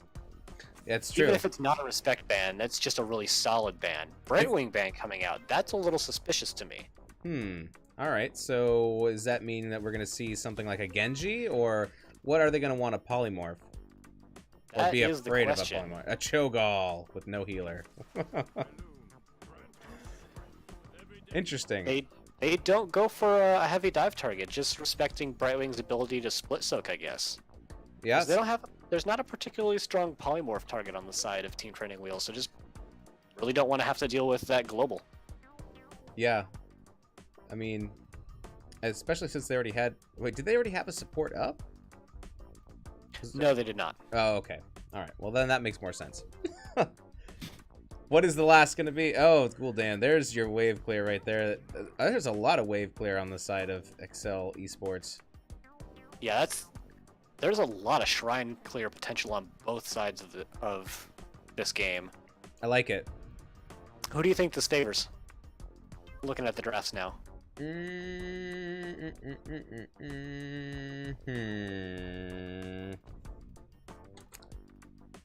man. I'm going to have to go with Training Wheels. Yeah, I think based on the way that we've seen these two teams play, I think Team Training Wheels has a really strong ability to pick heroes. Accel Esports does have the Johanna and the Blaze, who are two of the better targets to get thrown by Garrosh, because Johanna's got the D shield and Blaze has the bunker drop. But we've seen Team Training Wheels, 100 to death people from all categories, so I don't know if they'll be able to survive the engage. Absolutely. I'm going to be very surprised if we don't get a ring this game, but who knows? Maybe we won't. Okay, over here, this is the third and final game of this matchup. On the left side, we have blue team, Team Training Wheels. We have Confused on the Jaina. We have Giggle Smack playing that Hanzo. Taco Cat on the Malfurion. Ryukin on the Dahaka. And Reaper on Oshkosh Garage. And for Accel Esports, we have Ace Atlas playing Tyrande, Ace Cathar playing Gul'dan, Leonidas on Blaze, Ace Bagel on Johanna, and Ace Casey playing the Phoenix. Interesting to note, I think they actually swapped Blaze with somebody else, because Leonidas was not originally set on the Blaze, I don't think. Eagle Eyes, Ektar. Eagle Eyes. Looking at the level 1 talents, we have, interestingly, Hanzo with the Redemption Quest. That is not one I see very often these days. Interesting. Interesting. Maybe just he plans on staying on the outside of the shrine and taking some pot shots at everybody inside and increasing his damage output that way. But I don't know. Ooh, a possible toss here on Phoenix. Phoenix does get tossed back. Will be able to warp out just fine, but that was close. Yeah, Garrosh had to use the Groundbreaker to engage before using the throw to actually get that kill onto Phoenix, so he was able to warp out of there just fine. But we look like we're going to have a pause real fast. All right. Coming out from Accel Esports. Now the question is, the PP, does that mean please pause, or the PP is why they have to pause because someone forgot to...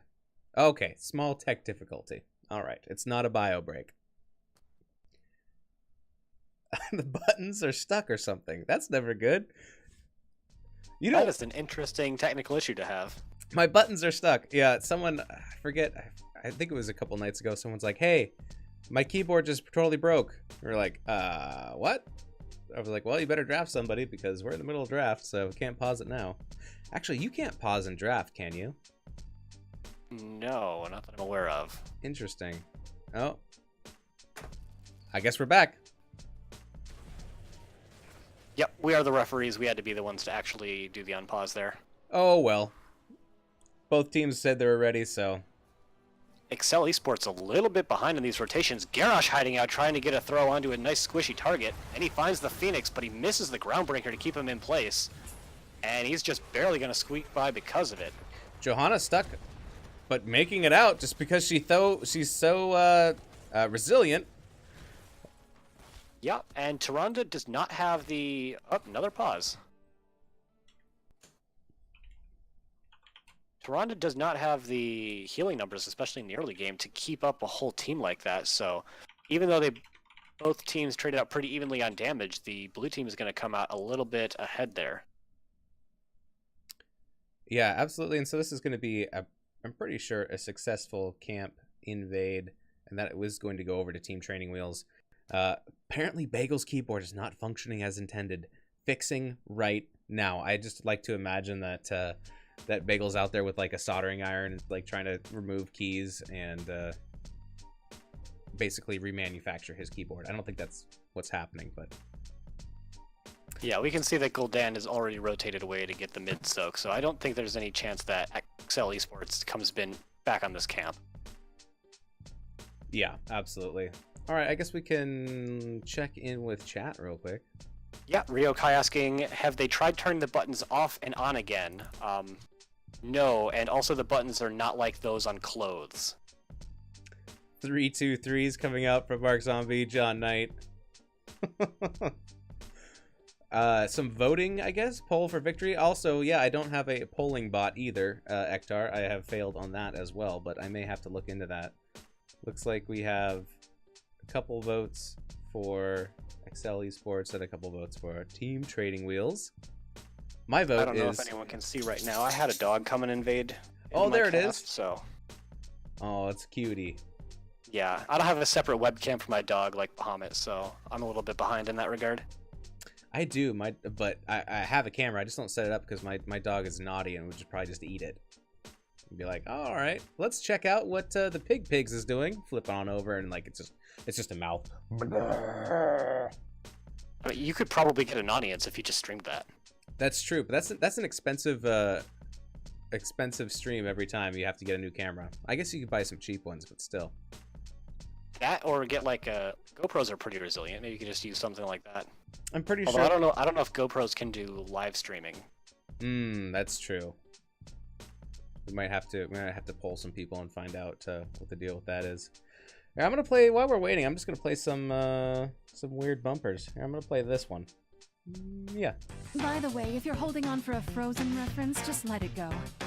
Oh no, what have I done? Today, I'm Uther the Pain Bringer. Blondes may have more fun, but redheads are more fun. 100% pure bull, baby. Not fake. Just kidding. I hate you, Butter.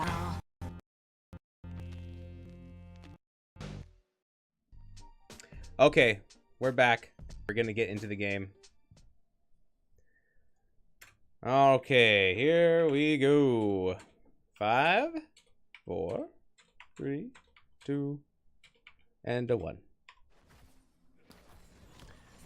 And it looks like, yeah, Accel Esports is just going to give this camp up. It's not worth it to try and go back in. They already have a small XP lead, so giving this up is not the biggest deal in the world. And both teams just looking to get back into their rotations. You know, when you think about all things considered, a working keyboard is going to be much more valuable than that camp. I tell you what. Yeah, absolutely. Blaze trying to get a little bit of value in the top lane, but Dahaka's going to be able to waddle back up there before he loses too many minions, so not a whole lot of value to be gained in the top lane. Waddle, waddle, complete. The siege camp is going to get cleaned up over here by Accel Esports, but another camp has arisen as Team Training Wheels has picked up their own siege camp, which will march its way into the middle.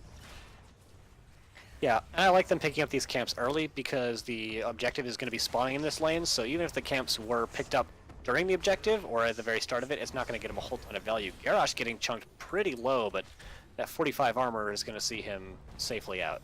Yeah, it looked like Arash was stepping up, trying to get a target to toss back to the rest of his team, and just couldn't find it and took a beating, a real pounding. Ooh, nice stun onto Malfurion.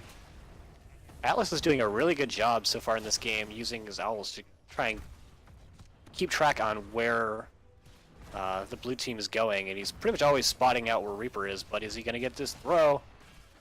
Not looking for it. He gets it out onto Johanna, but she just pops the D-shield and casually walks away. That is not the target that you want to toss, but I guess something's better than nothing. A great 3-man stun by Blaze there. No follow-up, but a nice shot regardless. Garrosh did not like that one minion in particular. Yeah, exactly. Maybe he did like that minion quite a bit and just wanted to toss it in the air like a baby child. Alright, if I ever have children, you're not coming over, Leanness. Alright, sounds good. It's for the best. Johanna in trouble here, taking a lot of damage and does fall. Garrosh is getting low. Pretty low, but he's still standing pretty. Oh, Gets Dahaka. the stun out onto Blaze. Blaze tries to charge out, but he just hits a Reaper. Lickety And he's not gonna split. make it out either. Lickety split from that Dahaka will keep that Blaze from coming back for another 12 seconds. And the minion count has started to favor Team Training Wheels here. Ooh. Garrosh looking for another throw. He gets it. He gets the stun, and the subsequent tongue from Dahaka is going to keep him in place just long enough to go down. Huge throw from Reaper there. Excellent timing with the stun as well. I really like Dahaka peeling off to go soak the top lane. They got 2 kills, staggered long enough that Accel Esports really shouldn't be able to engage back in onto this. Yeah, if you don't have to worry about protecting everybody who's clearing the shrine, you can move into those other lanes, pick up that XP, and here we go. I really like Taco Cat going back to tap well just at the start of this objective. Malfurion was really low on mana at the end of that, so he needed that extra mana to make sure that he can sustain this fight. Really good job by Bagel to pull the objective guy whose name I can't remember at the Punisher, moment. yeah! Punisher, thank you very much. Pulling the Punisher into the wall, but gets thrown by Reaper. Reaper going in really deep for that throw. Johanna no longer has Unstoppable, by the way. Gets chunked pretty hard, but is still able to walk away thanks to the well. Oh, Garrosh gets stunned, but does make it out. Confirmed with that roots from Malfurion. Very, very interesting. All right, so let's check out some stacks here. We got 22 of Echoed Corruption for Gul'dan. Needs to hit up to 40, so it's getting there. About halfway. Let's see, about 4,000 Frostbite damage stacked for Jaina. It's getting there as well. About a third of the way. Oh, and a big stun and slow from Garrosh as... That is a bad fight for Team Training Wheels to try and take, though. Good of them to back out, because Gul'dan can do so much damage in those small corridors. It's true. It is 5v4, though, as they see Blaze in the top lane, and they say, well, if you're not going to fight us, we'll at least take your camp. That's the second invasion we've seen from Team Training Wheels taking that camp from Accel True, Esports. but this gives time for Blaze to soak up those minions without any recompense from the blue team. That's true. Dahaka must not be able to bury or doesn't think it's necessary as more camps are picked up on the side of Team Training Wheels. One talent pick I find particularly interesting is coming actually from Blaze, the Endurance Stim Pack, trying to get that additional shielding every time that he uses his active. But I think that just speaks to his uncertainty of his ability to survive and how many times that he just kind of got blown up in the previous game. Yeah, that definitely could be. I know I like that, but I guess it's probably more of a safety and comfort pick than probably the best talent. I know I always pick it because I'm like, I don't know if I'm going to have enough heals. I know I like to dive. I'm going to just give myself that little extra barrier. Ooh, a lot of damage coming down onto Phoenix, and Phoenix gets blown up by Jaina. Really well done by Taco Cat to predict the location of the throw so he can get the root before the warp comes out. Yeah, we talked a lot about combos of Wombo combos, but also just the basic ability combos too is very, very important. Yeah, Reaper's been doing really good with these bread and butter throws into stun combos every time, just getting that Q after E. A little bit of lag there, but it looks like the Team Training Wheels is going to be invading here on the Bruiser camp. They have their 10s, and we have, oh, it's Water Elemental from Jaina, Dragon's Arrow from Hanzo, Isolation from Dahaka, Twilight Dream from Malfurion, and Warlord's Challenge from Garrosh. Nothing particularly surprising there, except for maybe the Water Elemental. Coming out from Accel Esports, we have Horrify, Starfall, Less Shield, Purification Salvo, and Bunker Drop. How do you feel about Starfall? Let's see. Well, I think it doesn't have the best synergy with Horrify. I think it depends. Like, if you can lock a bunch of people down and chain your stuns up with Johanna and Blaze, then you might get some value out of it. But you know, maybe they just want it for extra shrine clear. I'm not sure. It's a small area, but here we go. The teams are engaging once again. Garrosh is getting very low. Twilight Dream coming out onto Johanna, who has just enough time to pop the D shield. Huge damage coming out from Phoenix, and actually takes down 2 members of Team Training Wheels. And the rest of their team, with the exception of Dahaka, are chunked so badly they're going to have to go back and tap, maybe even go all the way back before coming back on this team fight. Absolutely. Jaina and Malfurion are down, down, down, and I don't think they're going to have enough time to come back here and fight off for this next Punisher. This next Punisher will be going to Accel Esports. Really, really nice timing with the Purification Salvo of Phoenix. Just timing that so well to take down, gets those 2 kills. That was... Accel won that team fight so convincingly, I think they should have taken the Khazra camps in the bottom and on the right-hand side before getting the objective. Just hold it at 39 skulls so you can guaranteed get it come back in, but if you do that, then you've got 2 camps pushing along with the objective. As it is, it doesn't even look like they're going to get this fort when they were up 5 heroes to 3 at the start. That's 200 IQ level technique there, Ektar, and I like that idea, and I'm going to think about that next time I'm playing. I mean, they're B division plays. They should have some of those higher level thought processes going into these objective fights. Absolutely. Here comes a stun. A Dragon huge arrow coming out, hitting all 5 members of Accel Esports. Garrosh comes in. He's got one last challenge, and he uses it to drop Tyrande. Gul'dan very low on the back line, fighting with Dahaka. Dahaka is going to win that fight, and does, and takes down the Gul'dan, and Blaze falls to Jaina as well. So this is a 3 for none, and this fight going securely into the hands of Team Training Wheels. And they're going to go for this siege camp again. They want this siege camp all day long, and they will be taking it. Careful, Phoenix. Now, if Accel Esports had taken this camp, they wouldn't have it available. That's very true. That's very true. You want another 200 level IQ play. Hanzo should have queued the well that would have given the Khazra camp vision of it from right where they spawned so that they could have killed that before moving out into lane and getting cleaned up. It could have. They didn't. Oh well. For that well. All right. Well, going Accel in. Esports, they get the Owl scouting out that that is in fact where Team Training Wheels is going to be headed, but they're not in a position to actually do anything about it.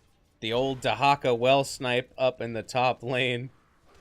And the siege camp is getting picked up by Team Training Wheels. They're really playing the macro game well when they have control, picking up as many camps as they can. And they have this 14 to 13 now, level advantage. They're about up a level and a half. Pretty much all the heroics up for both teams. The only exception is that Twilight Dream, which puts a slight advantage in the side of Accel Esports, but they're going in for another pick, not quite able to get it. Reaper getting stunned out, Hanzo getting stunned out, and he gets taken down. Starfall using the slow from Starfall to empower that purification salvo. They're able to pick up 3 kills for nothing. And that huge stun at the end confirming that Jaina kill. Yeah, once again, Garage looking in to try to get a toss onto that Gul'dan. Did not work out. Counter engaged by Accel Esports, and they just ripped them apart. As pointed out by chat, the Starfall does provide a slow, so it powers up Purification Salvo, which was very relevant in that last team fight. And I was never suggesting it's a bad ult or not good on this map. It's just a higher execution require ult. Pumping out a little more damage, never bad, and that's something I didn't know. So thank you, chat. I appreciate that. Bruiser Camp getting picked up now by Accel Esports. And Team Training Wheels. Back to back, and the objective is up in 5 seconds. Who will get there first? It's a bird. Really important thing to keep in mind for this team fight is that there's a catapult now in the bottom lane, and it's going to push, unless, Dahaka, as I say that, comes down to clear it out. That means that Accel Esports, they've got a positional advantage until Dahaka comes back in. But it looks like neither team really wants to be the ones to step into the objective first. Red team clearing out the objective and blue team clearing out bottom lane. But it looks like Team Training Wheels is going to be the first one onto position, which is a really important thing to hold because the defensive nature of the objective points makes it harder to push into than it is to hold. Blaze clearing the camps in the top lane to leave their own camp remain pushing to create that pressure. Now they're going to rejoin each other, and, well, Blaze may just push with this camp instead. Are they? Yeah, Accel Esports really reluctant to engage down that 16 talent tier, and you can't really blame them for that. They finally pick it up now. Even talent tier. They're looking to come in on this now, but they're already 9 skulls away from having this objective. Huge amount of damage coming out onto Malfurion, and he's going to go down immediately. Garrosh taking a lot of damage, getting feared into the enemy team. Is he going to go down? Also, not quite. Gul'dan gets him with the Echoed Corruption, and that is going to be a really solid team fight coming over from Accel Esports, waiting until the very last minute. But and that top with camp, Hanzo and Jaina, they could still steal another 5 skulls. Yeah, all they need is 5. But it's dangerous. It's a very dangerous game they're playing. It is very dangerous, and they're not going to get it. The most dangerous game, but he's able to get away and does not steal that objective back for his team. And because Blaze cleared out that camp, there's a huge wave pushing in the top lane that now Jaina has to go deal with, which means they're basically just giving up this fort for free. Esports has got a lot of value out of clearing that camp first, coming back just in time to retake the objective. And it means that, if they have to split off someone like Jaina to go clear that up, that means they get even more push value with the Punisher in the middle lane. This game has really gone over in favor to whichever side is being more aggressive at the time. If Garrosh is able to get in and get that throw, most of the time Team Training Wheels is winning those fights. If we're seeing a fight start with a Jet Propulsion or a Blessed Shield, fights are going over for the side of Accel Esports, so aggression really seems to be the name of the game in this, game. Absolutely. And Garrosh has to find those targets quickly, otherwise he just gets blown up on the back line. Here comes the Fear, here goes the Starfall, and it's going to be Garrosh and Malfurion that drop right away. Followed up by Jaina. She gets taken down as well. It's Dahaka who is running, and this middle keep will go down. Garrosh was looking for a lot, and he found more than he could handle there. Once the objective went down, Accel Esports was kind of backing away. Garrosh trying to insert himself into that situation, and well, Accel Esports met him with open arms and lots of ults. Yeah, like you're saying, if Garrosh is able to get in there and find a valuable target, being able to flip that Tyrande, that Gul'dan, that Phoenix, then you can really make something happen. But if you keep throwing a Blaze or a Johanna, if they're on the front line, like throwing them back isn't going to do anything except for make your backline nervous. Accel Esports doing everything they can now to pick up all the camps, get them a little bit of XP, push out the lanes, but more importantly, it means that it's not a camp that Team Training Wheels can try to take later. I think for Even the if all first... you're doing is taking all the camps away from your enemy, that's still valuable, and with 3 forts and a keep down compared to 0 forts down, that's a lot of trickle XP going over to Accel Esports, and unless something significant happens soon, they are going to hit 20 by a significant margin first. I think that is the first time that Accel Esports has taken that siege camp, but they get it as well as several other maps, and I think they might invade up here at the top too, maybe? I think it'd be a little aggressive, but they're in a position where they saw all of Team Training Wheels in either the bottom lane or the mid lane, but I think they're just worried about the rotation in, and that Sonic Arrow is going to scout that, in fact, they're not doing the camp. That's a really good point, and actually they probably don't want to right now at this point either because they are so close to 20. I think if they're going to pick a fight, they might as well do it while they're 20, having that talent advantage once again. Absolutely. This would be the time that Team Training Wheels wants to take a fight, before Accel Esports gets 20, and it's all Accel Esports needs to do is not give it to them. Absolutely. And here's that 20. Popping in now for Accel Esports. From the chat, yes, Johanna did finish Subdue at level 7. All right. We've got the 20s coming in, the Shooting Star, the Haunt, Burn Notice for Blaze, Blinded by the Light, eschewing the Indestructible talent in favor of being able to give everyone a Storm Shield, and the Unconquered Spirit from the Phoenix. I believe that talent is pronounced Blinded by the Light. I think that's how it goes. I can't quite get my voice to undulate that well, so I'm glad you're here for that. Garrosh Oh, taking a very huge aggressive toss. route around. Here comes the fear. Here comes Bunker. Here's Starfall. A lot of damage went out onto Blaze, but unfortunately that Horrify got him out of there just in time, and Garrosh, with all of his might and digression, is not able to stand up to 5 people wailing on him for that long. Yeah, it's going to be Garrosh who gets cleared out at Purification Salvo, and this keep is gone as well. And I think, are they going to keep pushing, or are they going to go back and get this objective? I think they were just looking to clear out that lane, see if they could maybe get a pick if someone would offer themselves up for that, but when they didn't get the immediate pick, they're just going to back out, get the objective, and barrel down onto that core. Well, they got exactly what they wanted, which was the keep. They got a little bit of a bonus with a Garrosh in tow, and now they are, 1/4 of the way already towards getting this next Punisher, and possibly the series. I'm a little bit nervous. Team Training Wheels is positioning aggressively. I don't want to see them take this fight. I would much rather they try to defend on core, maybe do a little bit of a defensive retreat. But right now, a staggered death is the worst thing that can happen to them, and taking a 4v5 fight is a fantastic way to do that. Absolutely. They have no towers, so it's going to be a direct march onto core, but you're right. 4v5 would be 0, and then you have no chance to defend at all. Garrosh positioning really aggressively. He's been trying to pull and use his Unstoppable to get the objective jumping on him, but I think at this point there might be just so much damage output coming from Accel Esports that he's not safe doing that. It is a 19-minute Punisher, so it's gonna have a lot of health. He does get the jump out onto Garrosh, who takes it very far away from its original destination. Dahaka goes in, but he gets jumped on. Doesn't quite get stunned by the Lunar Flare. Here comes Salvo. There goes the fear. Fear is going to secure both Garrosh and Hanzo. Dahaka's looking pretty poor off too. He gets Huge stunned and he stun. gets taken out, and I think this is going to be Accel Esports taking the series 2-1. Core's at 30. It's 20. It's 10. It's GG's.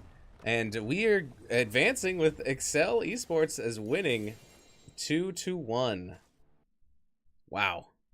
Well played to both teams. Absolutely. Oh my goodness. All right. Wow. See, that map had me going back and forth as well. I was like, all right, it's Team Training Wheels. They got it now. And then it flipped back and forth, back and forth. I like that. I like when you don't know who's going to win and, you know, it could be anyone's game. As a spectator, I definitely respect that opinion. As a player, I want to know that I'm winning by level 10. Then I have a game for you, my friend. It's called Dota 2, and you can play an hour and 15 long minute game, and you'll know at minute 20 who's gonna win. I've tried playing Dota 2. That is not the MOBA for me. That is not a game you want to play while relaxing or trying to enjoy your life. It's pretty hardcore. But anyways, Heroes of the Storm is what we're playing. Just looking at some of these post-game stats. Double the kills for Accel Esports. They really dominated on those team fights, 14-7. Yeah, after level 10, it was pretty much all Accel Esports. In the early game, Garrosh got a lot of value, but it fell off hard after level 10s came in. Yeah, that's a good point. It works at the very beginning, but then, you know, Garrosh found himself time after time, if he didn't get a pick right away, the turn from Accel Esports was deadly, and with all that slowing, it just made it really hard to get away, and especially with those Tyrande stuns. You can see why Accel Esports really likes Tyrande. Very well timed stuns, and really it also well shows executed. why Team Training Wheels tends to ban her out in the first set of bans. Absolutely. All right, so this is going to be a win here. All right, so we'll just go back to the map for a second. So these are the maps that were in play. Hector, do you want to see if we can get Accel Esports in for a quick interview? Yeah, absolutely. I think maybe Atlas, see if Atlas or someone else wants to hop on in.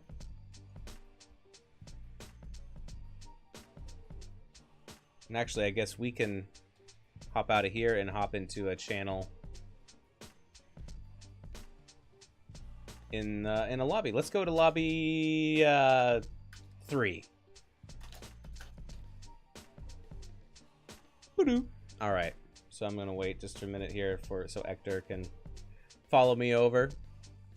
But yeah, here we go, 2-1. Accel Esports picking up Volskaya, Foundry, match 1. Team Training Wheels picking up the Towers of Doom game 2, and game 3 Infernal Shrines going over to Accel Esports as well. Welcome back, Hector. Sorry I left you hanging there. No, it's fine. I was just making sure we can actually get someone for this interview. That's true. That's true. They may be celebrating too hard and we won't be able to see them. Can I bring a comrade? Yes. We're about to be invaded, I hope. We accept all matters of camaraderie here in the Nexus Gaming series. Absolutely. Welcome, Atlas. Welcome, Congratulations sir. on your 2-1 victory. Thank you. How do you, are you bringing someone else in as well, or did we just have you? I was going to bring someone, and then I said, "Are you in the NGS Discord?" And he had the nerve to tell me no. Oh my goodness. Well, you probably shouldn't name him because I know Aura is going to hunt him down and be like, "Join the Discord, join the Discord." No, Yeah, I'm not going to name him. And Very then check good. the pins, check the pins. Check the pins, yes. Aura, Windrunner, check the pins. Well, congratulations on your victory, sir. Thank you. Appreciate it. Thanks for joining us. We have a couple questions for you, if you don't mind. Sure, lay 'em on me. All right. So, Hector, if you have some questions, I have a couple, but I think your questions are probably going to be a little bit better, but I'll ask you anyways to fill in some of your own questions after this. So what was going through your head at the beginning of game 1? Is there anything that you were scared of or anything that you wanted to watch out for or something that you had prepared for? Well, we hadn't really played that much on Volskaya, so it was mainly kind of getting down what we wanted to do. Given the little bit of turmoil that we've had with our roster, our comms were a little sloppy initially. But so it was mainly just, we played more comfort-oriented picks on that map just to kind of, I guess, not go too crazy with anything. Absolutely. Yeah, comfort is very important if you if you don't really if you have to like fall back to something like a strategy or something like that if people are trying to keep you guessing. Also, I had some questions about the Maiev ban. Where is it seems like that was kind of important to you? Yeah, we noticed in our preliminary scouting that I don't remember exactly who it is, so I don't want to name a name that's wrong. But that they played a lot of Maiev, at least in Team League, I believe recently. So we didn't feel comfortable playing into a Maiev, so we said let's just take it out. Let's not take the chance. Gotcha. Okay, so that was a targeted ban. Yes, it was. Oh, okay. Interesting. I've heard some people say that Maiev is top tier, and so Hector and I were like, well, I don't know. It could be just that they don't want to play against it, or not. Do you feel targeted by the Tyrande bans against you? I don't necessarily think so, because I believe they had banned Tyrande in their first game as well. Mhm. Good scouting. Obviously, she's a top tier support right now, so I don't really see it necessarily as a target ban. Now, at the end of Heroes Lounge last season, it was a target ban, but I don't think this time. I see. All right, Hector, do you have some questions? Do Or you have anything a about it? Zero Tool player on your team? We have someone who dabbles in Zeratul, but we don't have like a really good Zeratul player. Okay, So we thought that was interesting. That Yeah, they had done that in their previous series. I'm wondering if there's like sleeper Zero Tool picks going around, or if it's just something that they don't want to play against. now we had considered trying to play Zeratul, trying to get kind of a Void Prison, Ring of Frost, APOC combo going on, but then we realized we weren't really going to get Diablo or anything either. So, and obviously with the Zeratul ban, that goes out the window. Yeah, for sure. So for both games 1 and 3, it seemed like in both cases, Team Training Wheels was kind of winning the early game, but you guys managed to win the late game. What do you think was able to, how were you able to pull through and win the late game when in both cases you lost the race to level 10? I think as a whole, we feel more comfortable in our team fighting. I think we're pretty decent at being able to call a target and be able to kill them as quickly as we can, at least. Whereas we have some things that we definitely need to work on macro-wise. I feel like we improved in that, at least in the first game. But we definitely felt that we felt that we have a better team fight later in the game. And so we weren't really that concerned as long as we could match talent tiers. Absolutely. Tell me a little bit about your strategy for fighting Garrosh. It seemed like at the very beginning of Game 3 that he was getting some picks, some tosses on Phoenix. What was your strategy for working around Garrosh in Game 3? So initially, obviously, you got to play the whole, there's a Garrosh, you're going to get thrown, try not to get thrown, which we struggled with a little bit early on. But we noticed that he was playing very, very aggressive. A couple times he was just completely under our towers trying to get a throw. So we figured if we could either try and circumvent that, I suppose, or just pump as much damage as we could into him, that even with that armor, I mean, you get down to 25% health, you start to fear a little bit. So that was kind of our hope there.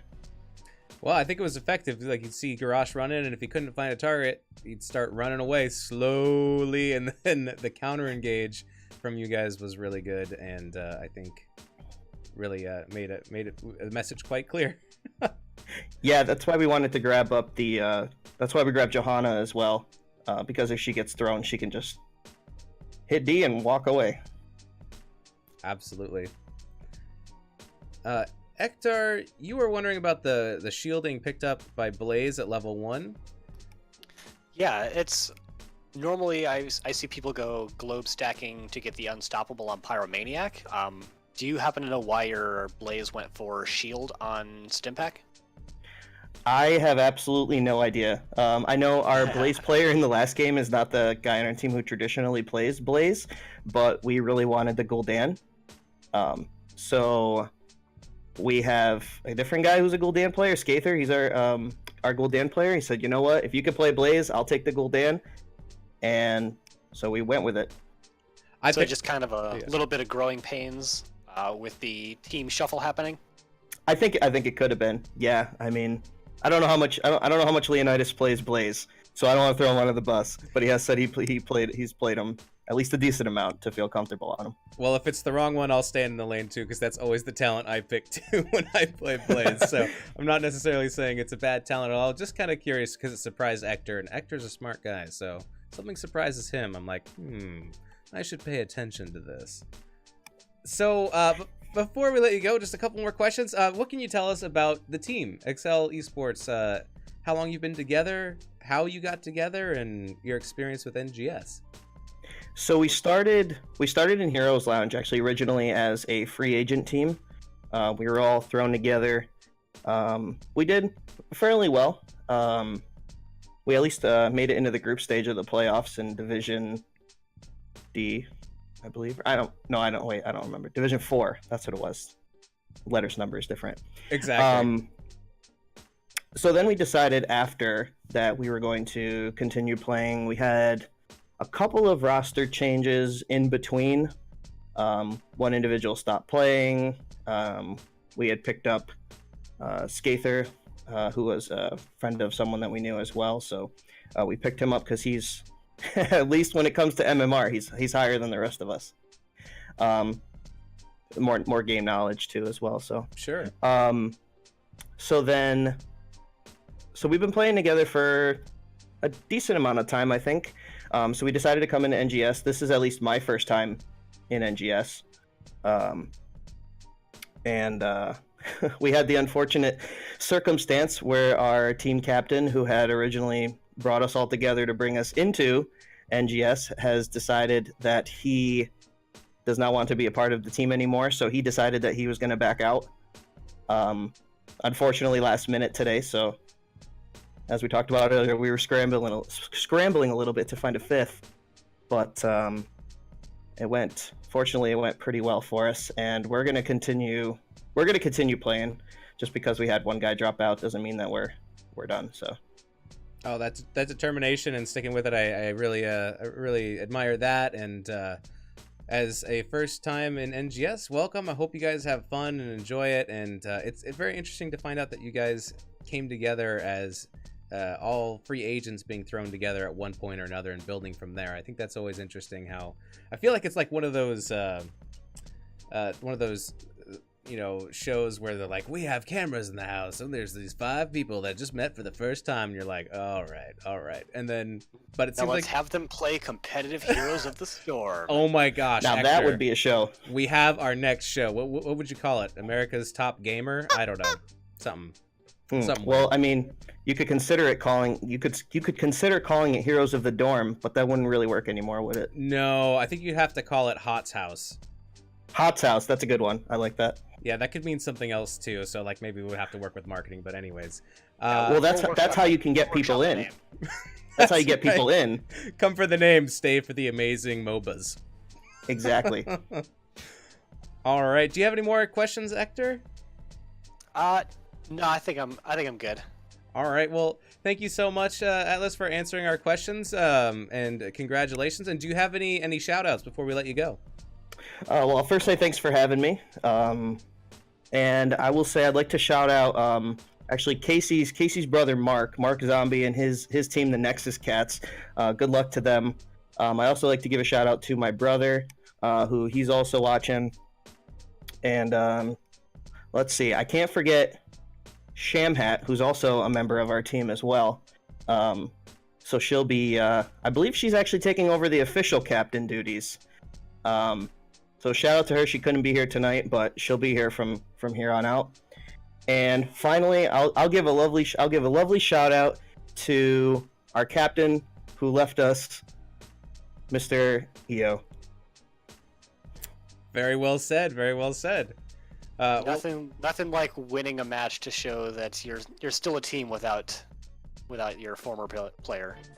Yes, and that is our mentality as well. Well, you know, sometimes you can have an event happen that seem like it's a negative, but it really pulls everybody together. So, anyways, we continue to look forward to watching you guys play, and wish you much luck. And we'll be keeping an eye out for you. Thanks so much for joining us, and congratulations once again. Thank you very much. Thanks for having me. Yeah, congratulations, and good luck with the rest of your season. Thank you. All right, good night, sir. All right, well, I think that pretty much does it for us. Thanks everybody who was hanging out in chat. Murda, thank you so much for the raid of 11. Thanks everybody who's in chat. I know Mark Zombie, you got some shout outs in there, as well as Casey. Scalar as well. Oh my goodness. Thanks again. Oh, I gotta run through some things. Hey, what's up, Slexia? Thanks for tuning in. Right at the tail end. Also, just some things to cover here. Thank you, the Spacey One, for the 6 bits.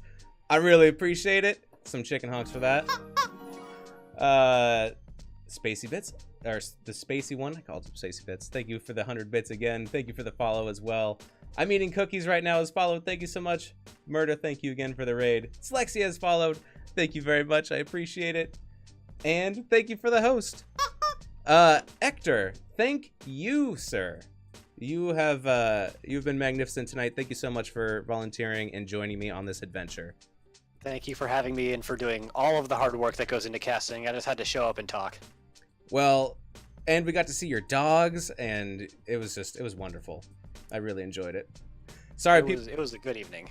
Sorry we had to drop your camera for the interview, but Discord needs to get some of those things figured out for sure. I think it looks better. Well, the chickens are not as beautiful as you, but I appreciate it. Thanks everybody for tuning in. Also, if you are part of the Nexus Gaming series and you want to volunteer, there's a lot of positions that are open where you can volunteer your time. If you don't have time, but you have a couple extra bucks, you can always check out their Patreon, patreon.com/Nexus series, I think. Anyways, if you go there and search Nexus Gaming series, you can find the Patreon there. I am Weenus. You can find me on Twitter @MoistWeenus or on Twitch, twitch.tv/MoistWeenus. Hector, do you have any social media places where you want people to find you? If somebody needs to find me, you can find me on the Nexus Gaming Discord server. Other than that, I don't really Twitter or Facebook or YouTube or Twitch by myself, so that's where you can find me. All right, I agree. Don't Twitch by yourself. It's dangerous. That's why I have always you. have a friend. Oh my goodness, he has one too. Oh, I love it. All right, guys, that's it for us. We will see you next time. Thanks for tuning in. Bye.